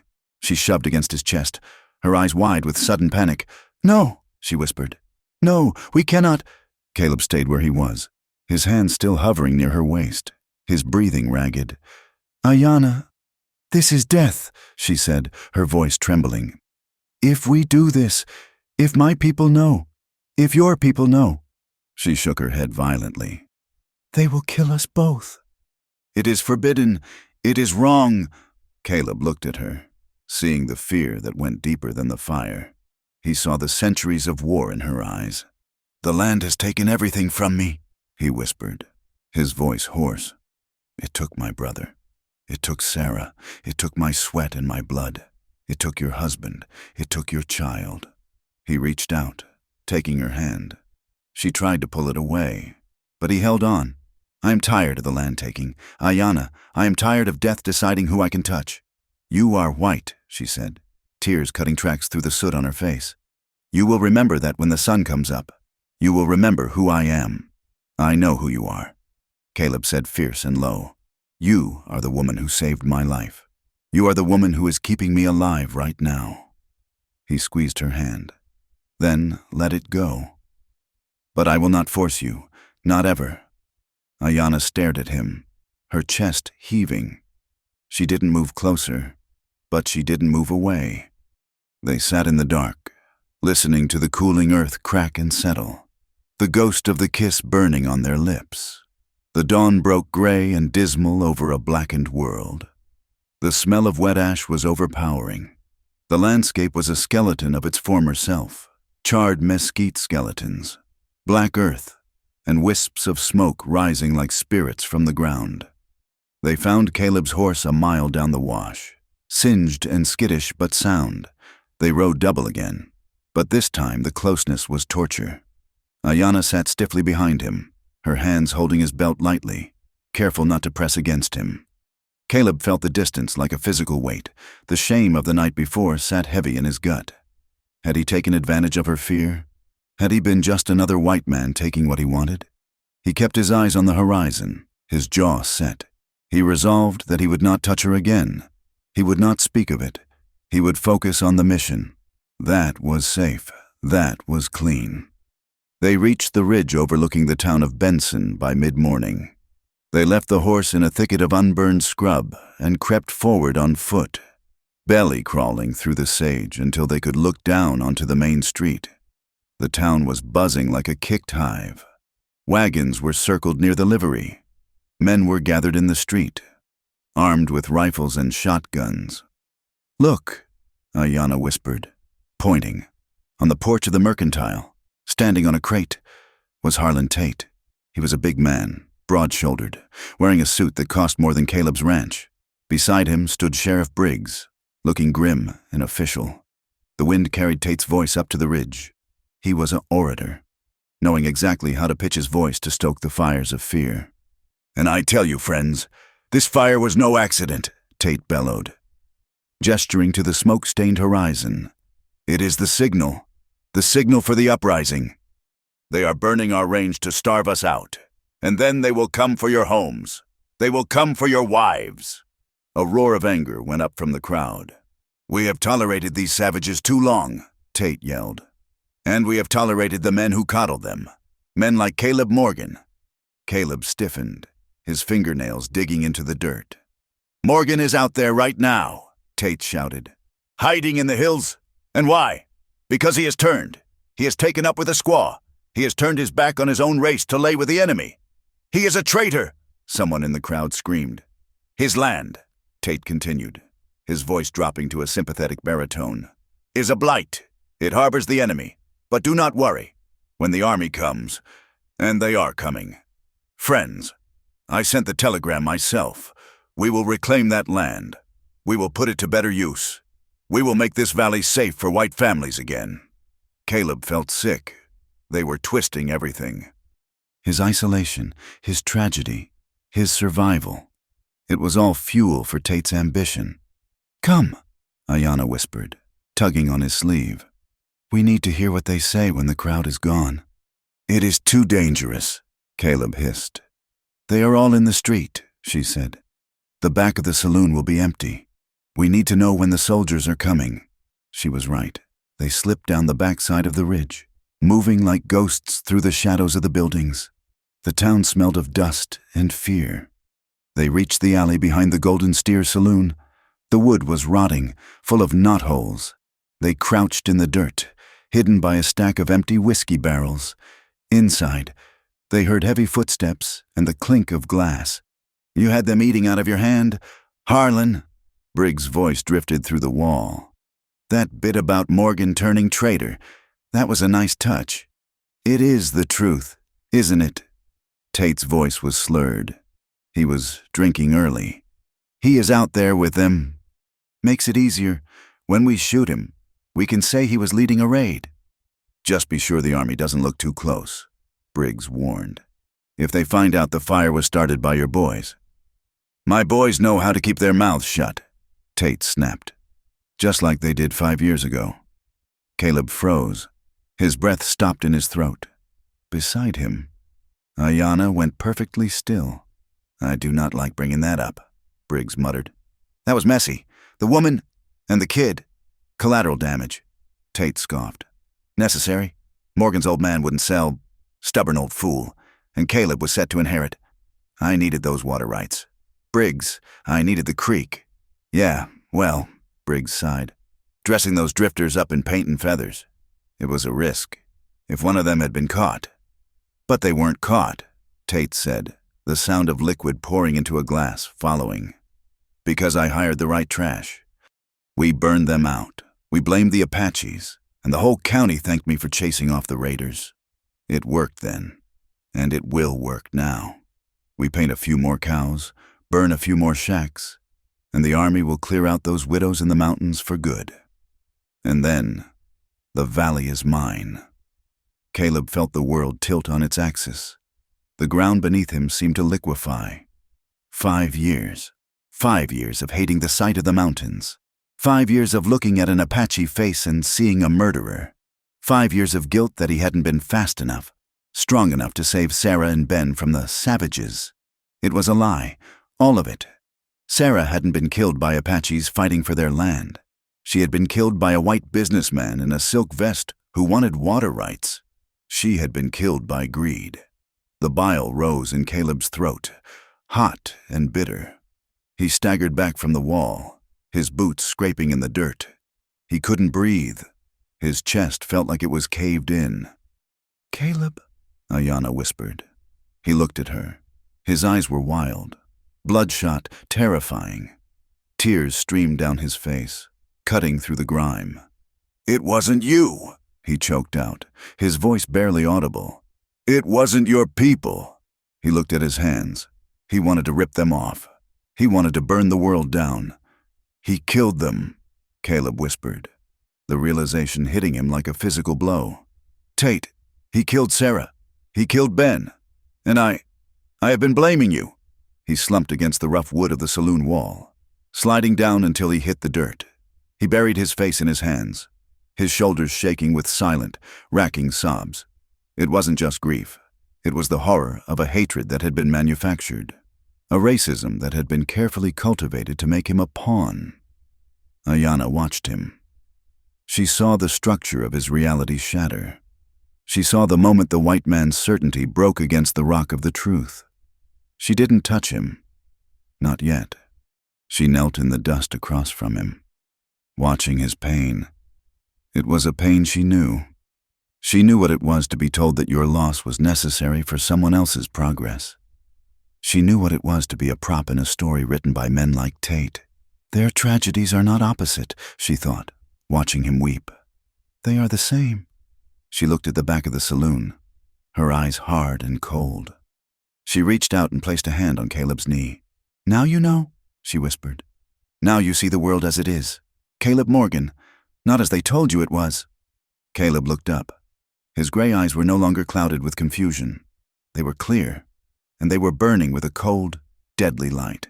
"Yes," he said, wiping the tears from his face with a savage swipe of his sleeve. "I see it."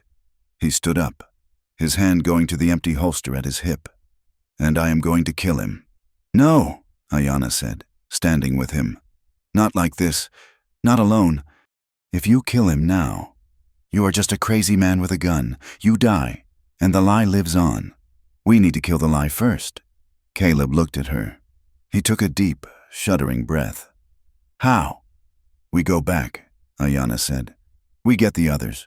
We bring the truth to the light, and then—" She touched the knife at her belt. "Then we make them pay." They turned and slipped away into the shadows, leaving the town and its lies behind, united now not just by survival, but by a vengeance that would shake the foundations of the territory. The ride back to the Broken M was a journey through a graveyard. The fire had burned itself out, leaving behind a landscape that looked as though it had been flayed. The earth was black and crusted, smoking in the gray light of dawn. The mesquite trees were nothing but twisted charcoal skeletons. Their thorns turned to brittle ash that crumbled at a touch. Caleb Morgan rode with his chin on his chest, his eyes burning from smoke and lack of sleep. Beside him, Ayanna rode a pony they had managed to catch near the creek bed. She sat straight, her face unreadable, but her eyes scanned the devastation with the sharp, mournful gaze of a woman who had seen the world end before. They passed the carcass of a steer, bloated and scorched, its legs stiff in the air. Then another, then 3 more. The fire had driven them against the fence line, the wire Caleb had strung with his own bleeding hands, and trapped them there to die. It was a grim testament to the power of Harlan Tate. He had burned the land to steal it, and he had not cared what innocent life was consumed in the furnace. The ranch house stood amidst the ruin like a bleached skull. The fire had swept around it, licking at the adobe walls and scorching the porch posts. But the structure remained. It felt less like a home now, and more like a tomb where Caleb had buried 5 years of his life. They dismounted in the yard. The silence was absolute. No birds sang, no cattle lowed. There was only the sound of their boots crunching on the blackened earth. Caleb pushed open the door. The hinges shrieked, a sound that made them both flinch. Inside, the air was stale and hot, trapped like a breath held too long. He walked into the main room, his spurs chiming softly. He looked at the empty hearth. He looked at the dust motes dancing in the shaft of light cutting through the gloom. He walked to the bedroom. The wooden box was still there, shoved under the iron frame of the bed. Caleb dragged it out. The sound of wood scraping on wood echoed in the empty house. He sat on the floor, his legs sprawling, and opened the lid. There it was, the shrine, the holy relics of his martyrdom, the faded tintype of Sarah, her smile frozen in time, the half-whittled horse he had made for Ben, the letters Sarah had written him from St. Louis, full of plans for curtains and gardens and children. For 5 years. These objects had been his reason for breathing. They had been the fuel for his hatred. Every time he looked at them, he saw Apache faces in the dark. He saw savages.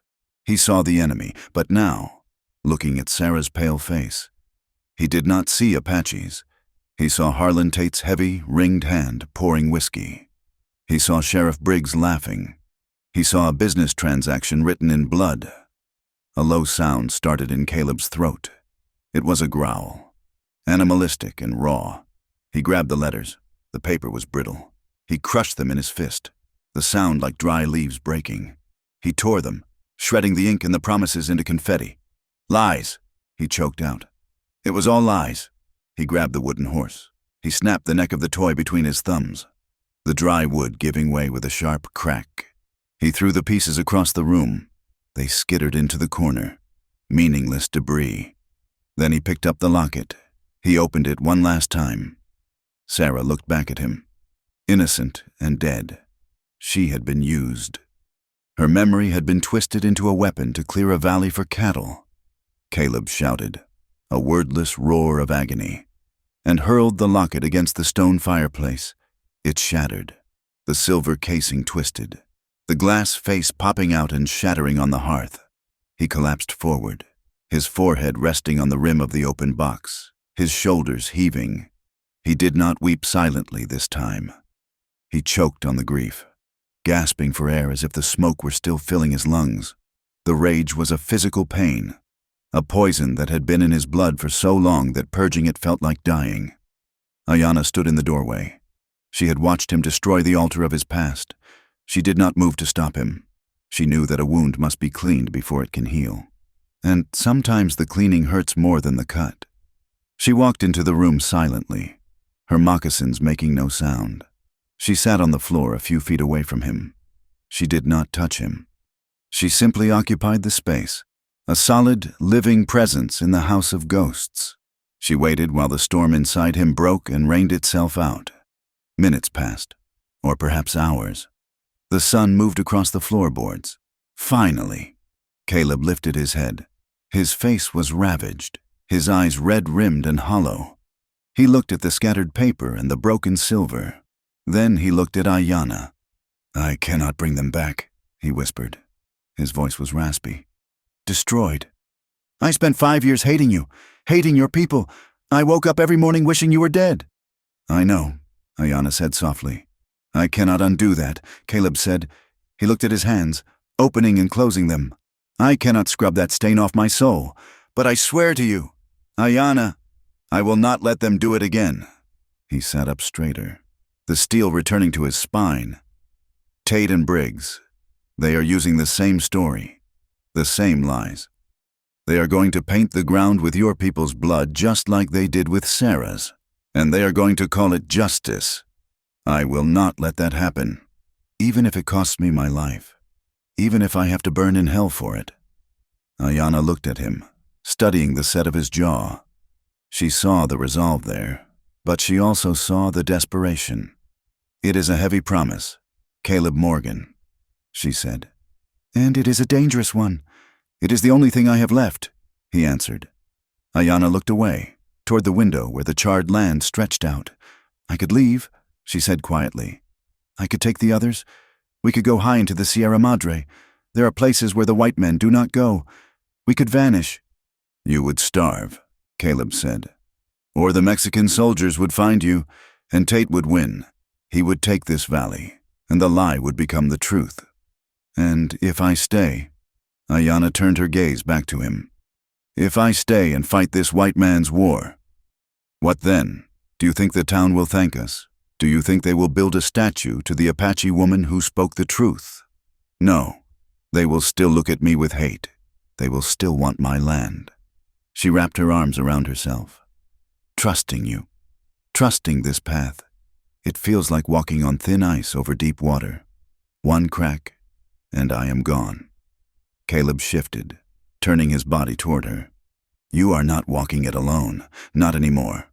Are you sure? Ayanna asked, her voice sharpening. Because when the shooting starts, Caleb, you will have a choice. You can be the white rancher who made a mistake, or you can be the traitor who stood with the Indian. Tate offers you a way back to your people. I offer you nothing but a fight. I do not want a way back to them, Caleb said vehemently. Not if it means standing on a foundation of bones. I am going to ride into town. Ayanna, I am going to stand in front of Tate and Briggs, and I am going to tear their lies apart. You will stand in front? Ayanna cut in, her eyes flashing. Like a shield? You think I need you to block the bullets for me? I want to protect you, Caleb argued. Is that a crime? I failed to protect my family. I will not fail you. I am not your family, Ayanna snapped. She scrambled to her feet, the sudden movement startling him. And I am not your dead fiancé. Do not try to save her by saving me. I am Ayanna. I have survived winters that would kill you. I have buried a husband and a son. I do not need a savior. Caleb, I need a warrior. Caleb stood up too, towering over her, but she did not back down. She stepped into his space, her chin raised, her eyes blazing with a fierce, terrifying light. You want to stand in front, she accused, poking a finger into his chest. Because it makes you feel noble. It eases your guilt. But if you stand in front of me, you hide me. You make me small. I make you safe, Caleb shouted. I do not want safe, Ayanna shouted back. The sound rang off the adobe walls. I want justice, and justice means I stand where I choose.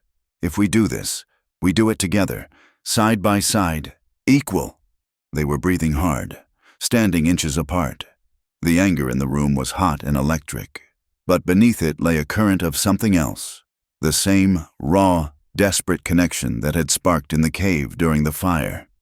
Caleb looked down at her. He saw the fire in her. He saw the refusal to be a victim. And he realized, with a jolt that shook him to his boots, that he didn't just feel guilt or duty toward her, he felt awe. The anger drained out of him, leaving him exposed. Equal, he repeated, the word tasting strange and right on his tongue. Yes, Ayanna said, her voice dropping to a husky murmur. She didn't step back. If you want me, Caleb Morgan, if you truly want to walk this path with me, you must accept all of it, not just the poor widow you found in the wash. You must accept the Apache, the survivor. She looked up at him, her gaze traveling over his face, lingering on his mouth. "And the woman," she whispered. "The woman who burns—" She took a small step closer, until the fabric of her dress brushed his legs. Her eyes held a challenge and a promise. "You have no wife, Caleb," she said, echoing the words she had spoken days ago in the camp. But the teasing lilt was gone. Now. The words were heavy with gravity. "You have no ghosts anymore. You smashed them on the hearth." She reached out and placed her hand flat over his heart. "If you still do not like the idea of a wife, I can be the second," she said. "But not to hide in the house, not to wait for you to come home. I can be the second to stand beside you, not behind." Caleb stared at her. The offer hung in the air, a vow of partnership that defied every law of the territory. It was madness. It was suicide, and it was the only thing that made sense in a world gone wrong. "Ayanna," he breathed. He reached up and cupped her face in his hands. His thumbs traced the line of her cheekbones, rough skin against rough skin. "Are you sure?" he asked. "There is no turning back from this. I burned the bridge when I climbed on your horse," she answered. She leaned into his touch, her eyes closing, her forehead resting against his. He felt her breath on his skin, warm and steady. "Then stand beside me," Caleb whispered. He tilted her head back and kissed her. This was not the frantic, smoke-choked collision of the fire. This was slow, deliberate. It was a seal on a contract written in blood and ash. His mouth moved over hers with a deep, starving intensity, savoring the taste of her. Ayanna responded with equal force, her hands gripping his arms, anchoring him to the earth. There was desire. Yes, a fierce, thrumming heat that made Caleb's hands tremble as they moved to her waist, pulling her flush against him. But there was also reverence. It was a union of two broken things fusing together to become something unbreakable. It was forbidden, dangerous, and absolute. They broke apart slowly, breathless. Caleb rested his forehead against hers again, his eyes closed. "We have work to do," he said, his voice rough. "Yes," Ayanna said. She stepped back, though her hand lingered on his arm for a moment. "We have a war to start." They moved to the table, sweeping aside the dust. They planned with the cold precision of soldiers. "I will ride into town first," Caleb said. "I will be the bait. Tate will expect me to be angry, maybe drunk. He will expect me to be alone. He will want to make a show of you." Ayanna nodded. "He will want the town to see him crush you." "Exactly. I will call him out. I will get him talking. I need him to feel safe enough to boast, or angry enough to slip up. And while he is looking at you," Ayanna said, "I will bring the truth." "You cannot come alone," Caleb said. "A white jury." "Even a street jury. They might not believe one Apache woman. They will believe Elu," Ayanna said. "He remembers faces better than any man I know. And I will bring the others. Not to fight, but to witness. When we walk out of the shadows, they will have to look at us. They will have to see that we are not the monsters Tate painted. It will be dangerous," Caleb warned. "If shooting starts, then we shoot," Ayanna said simply. "But we shoot the right men this time."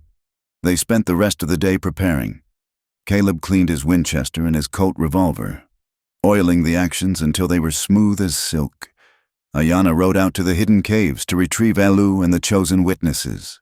By the time the sun rose the next morning, the plan was set. The town of Benson was baking under a merciless noon sun. The dust lay thick and white on the main street. Rumors had been flying all morning. Rumors that Caleb Morgan had been seen riding in from the south. Rumors that the Apaches were massing in the hills. The townsfolk had gathered. It was the human instinct for spectacle.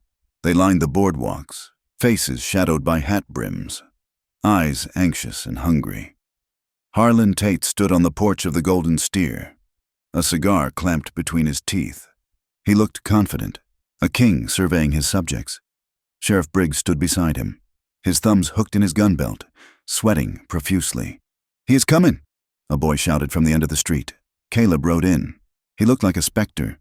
His clothes were stained with soot and dried blood. His face was gaunt, covered in stubble, but his eyes were clear and cold as glacial water. He rode the battered bay gelding down the center of the street, ignoring the whispers, ignoring the stares. He stopped 20 paces from the saloon porch. He did not dismount. He rested his hands on the saddle horn, looking up at Tate. "Morgan," Tate called out, his voice booming. "We thought you had run off to live with your new friends." "Come to surrender." "I came to return something," Caleb said. His voice wasn't loud, but it carried in the silence. "Oh," Tate smirked. "And what is that?" "The lie you sold me," Caleb said. The crowd murmured. "You have been telling folks that Apaches burned my ranch," Caleb said, scanning the faces on the boardwalk. "You told them Apaches killed my wife and brother 5 years ago. You whipped up a war to steal land." "Tate, careful, boy." Briggs stepped forward, his hand dropping to his gun. "You are talking crazy. The heat has got to you." "The heat cleared my head. Sheriff," Caleb said, "I know about the hired men. I know about the horses with the bar shoes. I know you paid drifters to dress up as Indians and burn out my family so you could take the water rights." Tate laughed. It was a loud, theatrical sound. "You hear that? The man is delirious. He is turning on his own kind to protect the savages who burned him out. It is sad. Really." Tate gestured to 2 men standing by the hitching rail, hired guns with low-slung holsters. "Escort Mr. Morgan out of town. If he resists, well, he is a hostile sympathizer." The hired guns stepped into the street. The air grew tight, vibrating with violence. Hands drifted toward iron. "You want the truth?" Caleb shouted, his voice rising. "Here's the truth." He pointed to the alleyway beside the general store. Ayanna stepped out. A gasp rippled through the crowd. A woman, an Apache, walking boldly onto the main street of a white town in broad daylight. She wore her buckskins, her head held high. She did not look at the ground. She looked straight at Harlan Tate. She pulled the shawl from her shoulders and threw it into the dust. "You know me, Harlan Tate," she said. Her English was accented, harsh, but crystal clear. "And get that squaw out of here," Tate roared, his face turning a mottled purple. "I am Ayanna," she called out to the crowd. "I am of the Inde, and I tell you this man is a liar." She walked forward, Caleb keeping his horse between her and the hired guns. "He says we stole your cattle," Ayanna shouted. "But look at the brands. The cattle in the Box Canyon bear the double bar brand over the broken M. His men re-stamped them." "She is lying," Briggs yelled. "Shoot her." "He says we ride painted ponies," Ayanna continued, her voice ringing out. "But the tracks at the burned ranch were made by iron shoes, shoes with a bar on the heel, like the horse that man is riding." She pointed a finger at one of the hired guns. The man's horse shifted, lifting a hoof. The crowd craned their necks. Then, from the shadows behind Ayanna, came Elu. The old man hobbled out on his crutches, supported by a young Apache boy. He looked frail, broken, but his eyes were sharp. He stopped in the middle of the street. He raised a trembling hand and pointed, not at Tate, but at the tall, scarred man standing to Tate's left, his foreman, a man named Pike. "I know you," Elu said. His voice was like dry leaves, but in the silence, it was a thunderclap. "You were the scout," Elu said, "for the soldiers, 7 winters ago. You tied me to the wagon wheel. You broke my leg with your rifle butt. I remember your eyes. 1 green, 1 blue. The crowd looked at Pike. The foreman went pale. He had distinct eyes, 1 green, 1 blue. It was a detail no one could invent. "He was with the raiders," Elu shouted. "I saw him ride with the men who burned the White House." Panic flickered in Pike's mismatched eyes. He looked at Tate. "Boss, you said this was handled." That was the spark. "Shut up, you fool!" Tate screamed. Pike panic drew. He clawed for his gun. "Drop it!" Caleb roared. Chaos erupted. Pike fired wildly. The bullet took a chunk out of Caleb's saddle horn. Caleb drew his Colt with a speed born of desperation and fired. Pike crumpled, clutching his shoulder. The street exploded into gunfire. The hired guns opened up. Townsfolk screamed and dove for cover behind water troughs and barrels. Some of the men in the crowd, seeing the truth in Pike's panic, pulled their own weapons, not against Caleb, but in confusion. "Get down!" Caleb shouted, swinging his horse sideways to shield Ayanna. He fired over the horse's neck, pinning down the second hired gun. Ayanna was moving, a blur of motion. She didn't have a gun, but she had rocks and she had rage. She grabbed a stone and hurled it with deadly accuracy, striking the gunman in the temple as he tried to aim at Caleb. "Flank!" Ayanna screamed, pointing to the roof of the livery. "Caleb, the roof!" Caleb spun in the saddle, levering his Winchester. He saw the rifleman Tate had planted on the roof. He fired once, twice. The man tumbled from the perch, crashing into the dust. They moved in sync, a two-person army. Caleb provided the fire, his eyes cold and focused. Ayanna provided the eyes, calling out targets, moving Elu and the boy behind the safety of a heavy freight wagon. Sheriff Briggs, realizing the tide was turning, tried to run for the alley. A shopkeeper, the man who had sold Caleb the locket years ago, stepped out with a shotgun. "Not today, Sheriff," the shopkeeper said. Briggs spun, raising his pistol. The shotgun boomed. Briggs was thrown backward through the window of the barber shop, glass shattering around him. He didn't get up. That left Tate. The cattle baron was cornered on the porch of the saloon. His empire was crumbling in the dust of the street. His hired men were down or fleeing. The town was turning on him. He looked around wildly, his eyes landing on Ayanna, who had moved forward to check on Elu. "You witch!" Tate snarled. He lunged off the porch, grabbing Ayanna by the hair. He hauled her back, jamming the barrel of his pistol against her temple. "Drop it!" Tate screamed at Caleb. "Drop the gun or I paint the street with her brains!" The shooting stopped. The silence that followed was heavy and terrified. Caleb sat on his horse, 20 feet away. His Colt was leveled at Tate's chest. His hand was rock steady, but his heart was hammering against his ribs. "Let her go, Harlan," Caleb said. His voice was deadly quiet. "You ruined everything," Tate spat, sweat pouring down his face. "I built this valley. I did what had to be done, and you bring these animals in here to destroy it." Ayanna did not scream. She did not beg. Her eyes met Caleb's. They were calm. She gave a microscopic nod. "You are the animal, Tate," Caleb said. "Drop the gun!" Tate shrieked, pressing the barrel harder into Ayanna's skin. "I am not dropping anything," Caleb said, "because you are already a dead man." Tate flinched. In that fraction of a second, Ayanna acted. She drove her heel down onto Tate's instep with all her strength and twisted her body, dropping her weight. Tate howled, his grip loosening just enough. The gun barrel slipped from her temple. It was all the opening Caleb needed. The Colt bucked in his hand. The bullet struck Tate square in the chest. A cloud of dust puffed from his expensive suit jacket. He looked surprised. He staggered back, releasing Ayanna, his gun falling from his fingers. He collapsed onto the steps of the saloon, gasping for air that wouldn't come. He clawed at the wood, trying to rise, trying to hold on to the power that was slipping away like water through a sieve. Then he went still. Harlan Tate lay dead in the dirt he had thought he owned. Caleb lowered the gun. He looked at Ayanna. She stood over the body of the tyrant, breathing hard, her hair wild, her face streaked with dust. She looked up at him. They were alive. The lie was dead. Caleb holstered his weapon and swung down from his horse. He walked toward her, his spurs ringing in the silent street. He didn't care about the crowd. He didn't care about the town. He stopped in front of her.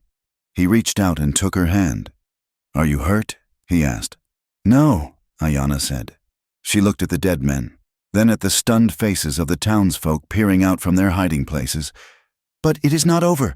"No," Caleb said, looking at the gathering crowd. "But it is a start." He turned to face the town, keeping Ayanna's hand firmly in his. He stood beside her, not in front of her, just as he had promised. And as the dust began to settle on the main street of Benson, the people saw not a traitor and a savage, but a man and a woman standing together against the world. The gun smoke that hung over the main street of Benson did not clear quickly.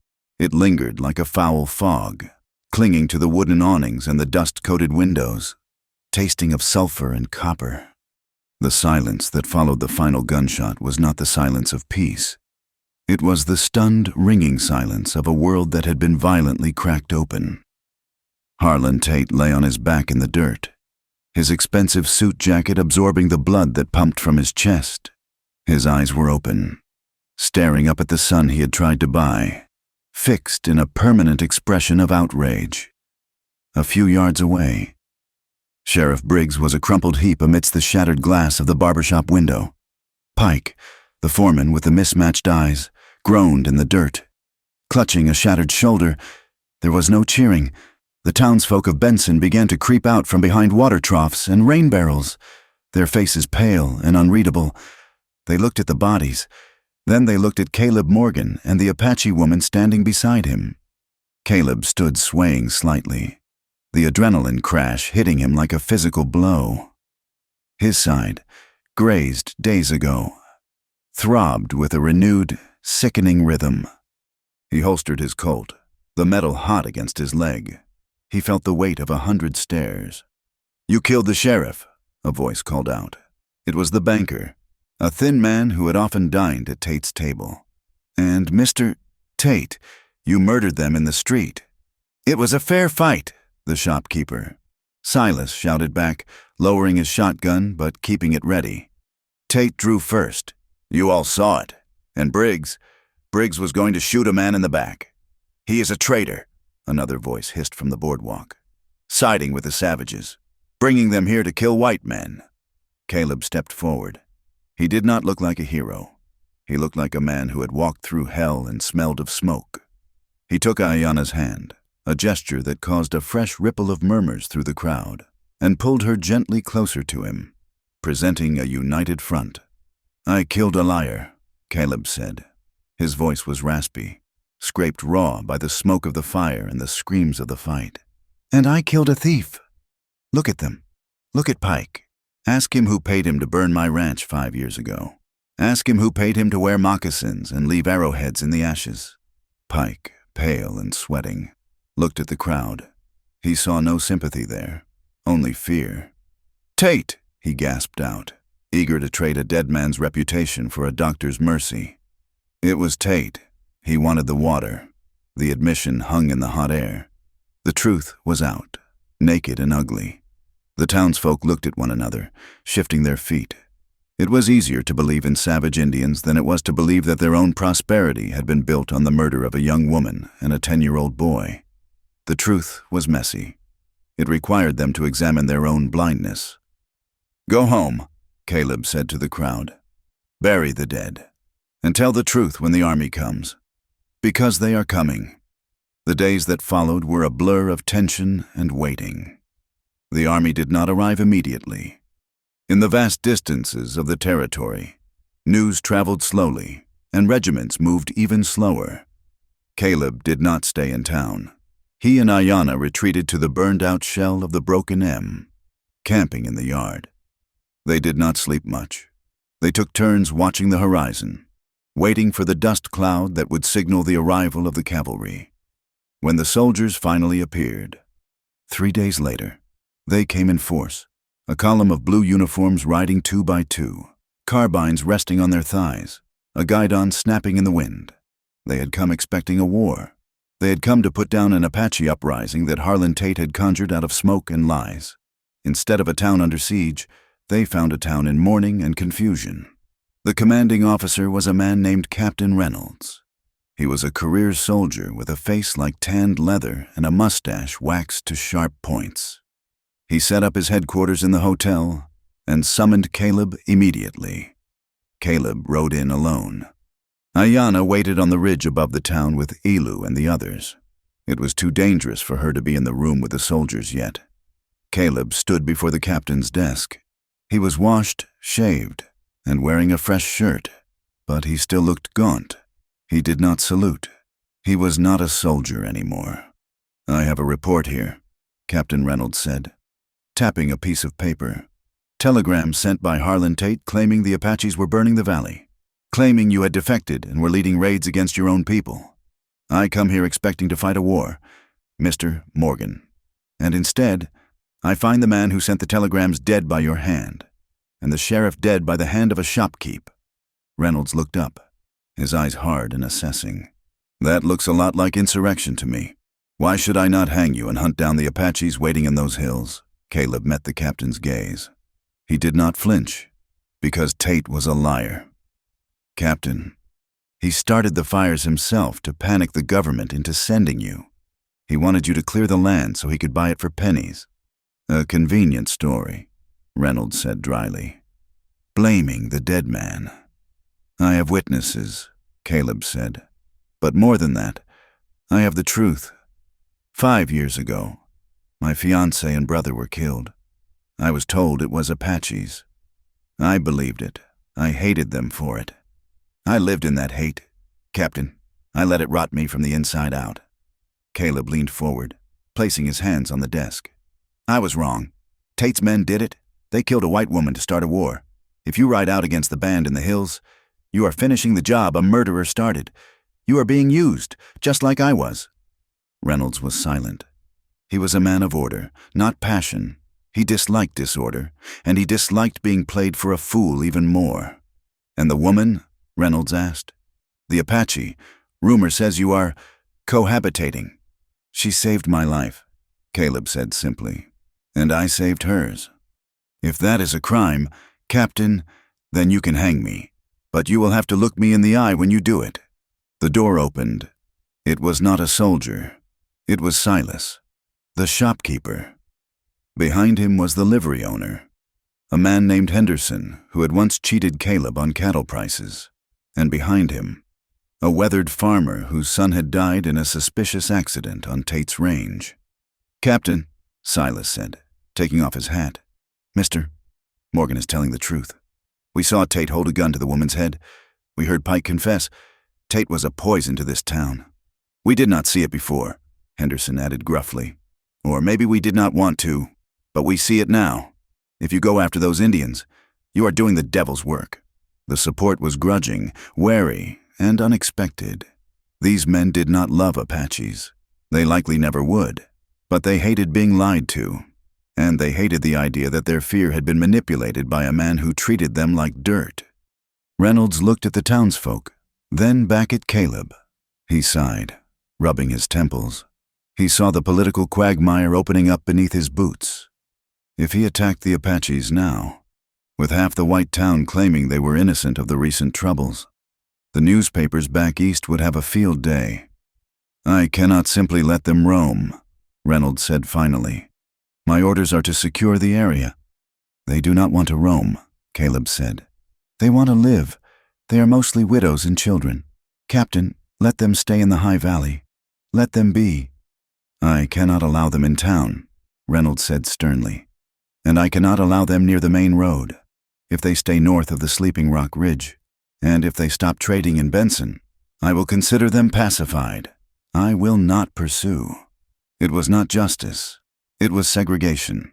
It was a harsh, bitter compromise that stripped Ayana's people of their freedom to move and trade.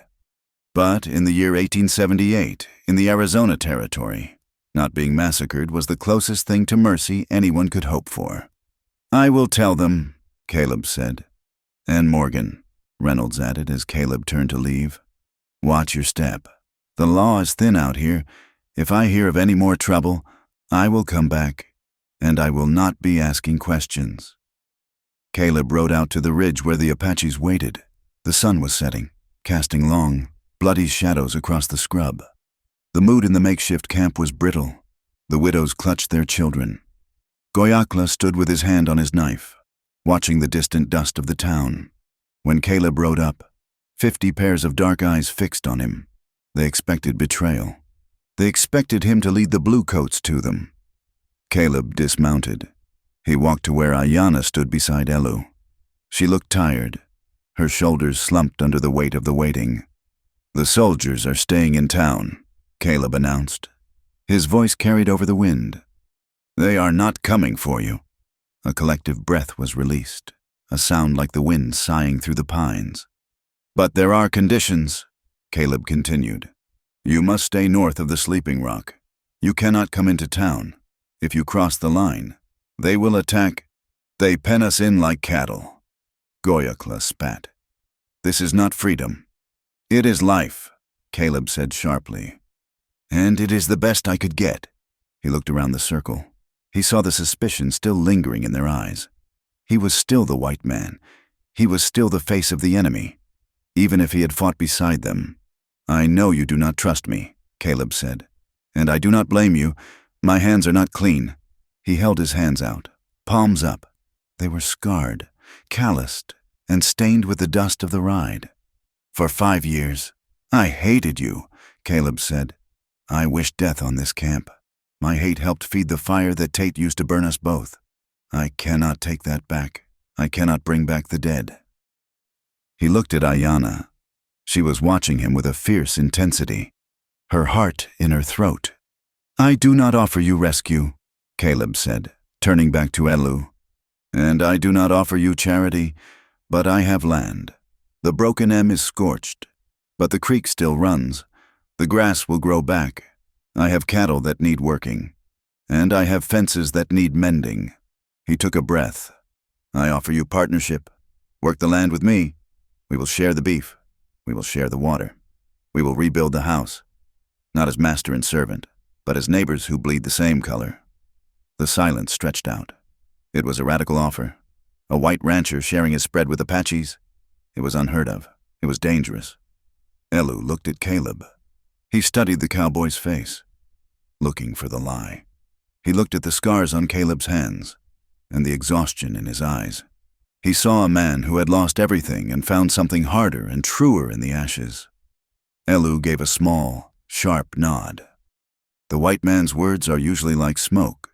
Elu rasped. But this one, he smells of the earth. We will try. Ayanna let out a shuddering breath. Her shoulders dropped a fraction. She stepped forward, moving until she stood between Caleb and her people, bridging the gap. We will try, she echoed. The weeks that followed were not easy. They were a grind of brutal, back-breaking labor. The romance of the victory faded quickly in the face of the reality of survival. The ranch was a wreck. The corrals had to be rebuilt from scratch. The house had to be scrubbed of soot and shored up. The cattle, scattered by the fire and the rustlers, had to be rounded up from the deep canyons. It was a strange, fragile new life. Apache men and women worked alongside Caleb. At first, they worked in silence, wary and stiff. Caleb worked harder than any of them, driving himself from dawn until moonrise, proving with every driven post and every thrown rope that he meant what he said. Slowly, the ice began to thaw. It started with the food. Ayanna cooked a stew of venison and wild onions, and Caleb sat with the others around the fire to eat it, not standing apart. Then it was the work. Goyakla, who still watched Caleb with suspicion, found himself struggling to pull a bogged steer out of a mud hole. Caleb threw his rope, dallying it around his saddle horn, and together they hauled the beast free. Goyakla didn't smile, but he nodded. Gardens appeared along the wash, squash, beans, and corn planted in the Apache way, using water diverted from Caleb's creek. The brown scar of the burn began to turn green with new grass, and through it all, there was Ayanna. She was the thread that stitched the two worlds together. She translated orders. She smoothed over misunderstandings. She worked until her hands were as rough as Caleb's. But in the quiet moments, in the stolen hours between work and sleep, something else was growing. One afternoon, in the corral, Caleb was teaching Ayanna to throw a lasso. She sat on her pony, holding the rope awkwardly. No, Caleb said, walking over to her. You are holding it like a club. It is not a weapon. It is an extension of your arm. He reached up, covering her hand with his. He adjusted her grip, his fingers warm and rough against hers. He stood close to her leg, looking up. The lesson stopped. The rope went slack. Like this? Ayanna whispered. Yes, Caleb said, his voice dropping. Just like that. They stared at each other, the dust swirling around them, the cattle lowing in the background. It was a moment of peace, one from a lifetime of war. Another night, by the fire, Ayanna taught him words. This is Ko. she said, pointing to the flames. Go, Caleb repeated. Stumbling over the guttural sound, Ayanna laughed, a low, throaty sound that made Caleb's chest ache. No, you say it like a white man asking for coffee. Listen to the wind in it. Ko. Ko. Caleb tried again. Better, she smiled. She pointed to the sky. Yeah, yeah. She reached out and touched the center of his chest, her fingertips resting lightly over his heart. Ja, she whispered. Heart. Caleb covered her hand with his own, pressing it against his chest so she could feel the steady, heavy beat of it. Ja, he said. It beats for you. Ayanna. She didn't pull away. She looked at him with a vulnerability that she showed no one else. The house was finished a month later. The roof was patched, the walls whitewashed to hide the smoke stains. It was simple, but it was solid. One evening, after the others had retreated to their camps along the creek, Ayanna stood in the doorway of the ranch house. The sun was going down, painting the Dragoon Mountains in shades of violent violet and blood red. The air smelled of rain. The first monsoon storms were gathering. Caleb walked up behind her. He had washed the dust of the day from his face and hands. He stopped a foot away, respecting her space, but drawn to her like iron to a magnet. It is a good house, Ayanna said, watching the hills. Stronger than before. It needed to be burned down, Caleb said quietly, to clear out the ghosts. Ayanna turned to look at him. The light caught the sharp angles of her face, softening them. Do you remember? She asked. In the camp, when I told you that if you did not like your wife, I could be the second? Caleb smiled, a small, crooked thing that reached his eyes. I remember. You were trying to make me angry. I was trying to find out who you were, Ayanna corrected. But I said it because I assumed. Assumed what? I assumed a white man's heart was already full, she said, her voice trembling slightly. Full of a wife back east, or full of land, or full of hatred. I thought there was no room for an Apache woman, so I offered to be second, to stand in the shadow of whatever held your heart first. She took a step toward him. But I was wrong. Caleb, I do not want to be second. I do not want to be a secret. I do not want to be the shadow. She looked up at him, her eyes fierce and demanding. I want to be equal. I want to stand where the fire is. Caleb stepped forward, closing the distance. He wrapped his arms gently around her waist, pulling her into him. He rested his chin on her shoulder, breathing in the scent of sage and skin that was purely her. You are not second, he whispered into her hair. You never were. There is no wife back east. There is no land that matters more than you. And the hate is gone. Ayanna, burned up in the canyon. He pulled back slightly so he could look into her eyes. He framed her face with his hands, his thumbs stroking her temples. I have no first, I have no second. I have only one woman, the woman who walked with me through the fire, the woman who showed me the truth. His voice shook with the intensity of it. You are my equal, Ayanna, my partner, my heart. Ja! Ayanna let out a soft sob and buried her face in his neck. They stood there on the porch as the first heavy drops of rain began to fall, hitting the dry earth with a hiss. The smell of wet creosote rose up, the scent of life returning to the desert. They watched the storm clouds gather over the distant mountains. The lightning flashed, illuminating the rugged, unforgiving landscape. The west was still dangerous. The town still muttered. The army still watched. The peace they had carved out was fragile, made of glass and grit. But as Caleb pulled Ayanna tighter against him, and she rested her head on his chest, they knew they would face it. They were no longer the lonely cowboy and the outcast widow. They were a force, a defiance, a testament that even in a land built on blood and separation, love could take root in the cracks and split the stone. They stood together beneath the endless western sky, watching the rain come down, washing the world clean, ready to begin again. Thank you, dear friends, for riding along on this journey with Caleb and Ayanna. It has been a long trail from the dusty streets of Benson to the high peaks of the Dragoon Mountains, and I truly hope their story of resilience and love touched your heart. I would love to know where you are listening from today. Are you watching the sunset in Arizona, drinking coffee in London, or maybe riding a train through Tokyo? Please leave a comment below and tell me where in the world you are. If you enjoyed this story and want to hear more tales of the American frontier, stories of grit, romance, and the wild, open range, please make sure to subscribe to From Wild West. And finally, I invite you to share your thoughts in English in the comments. Did Caleb do the right thing? What do you think the future holds for them? I read every comment, and I can't wait to hear from you. Until next time, keep your powder dry and your eyes on the horizon.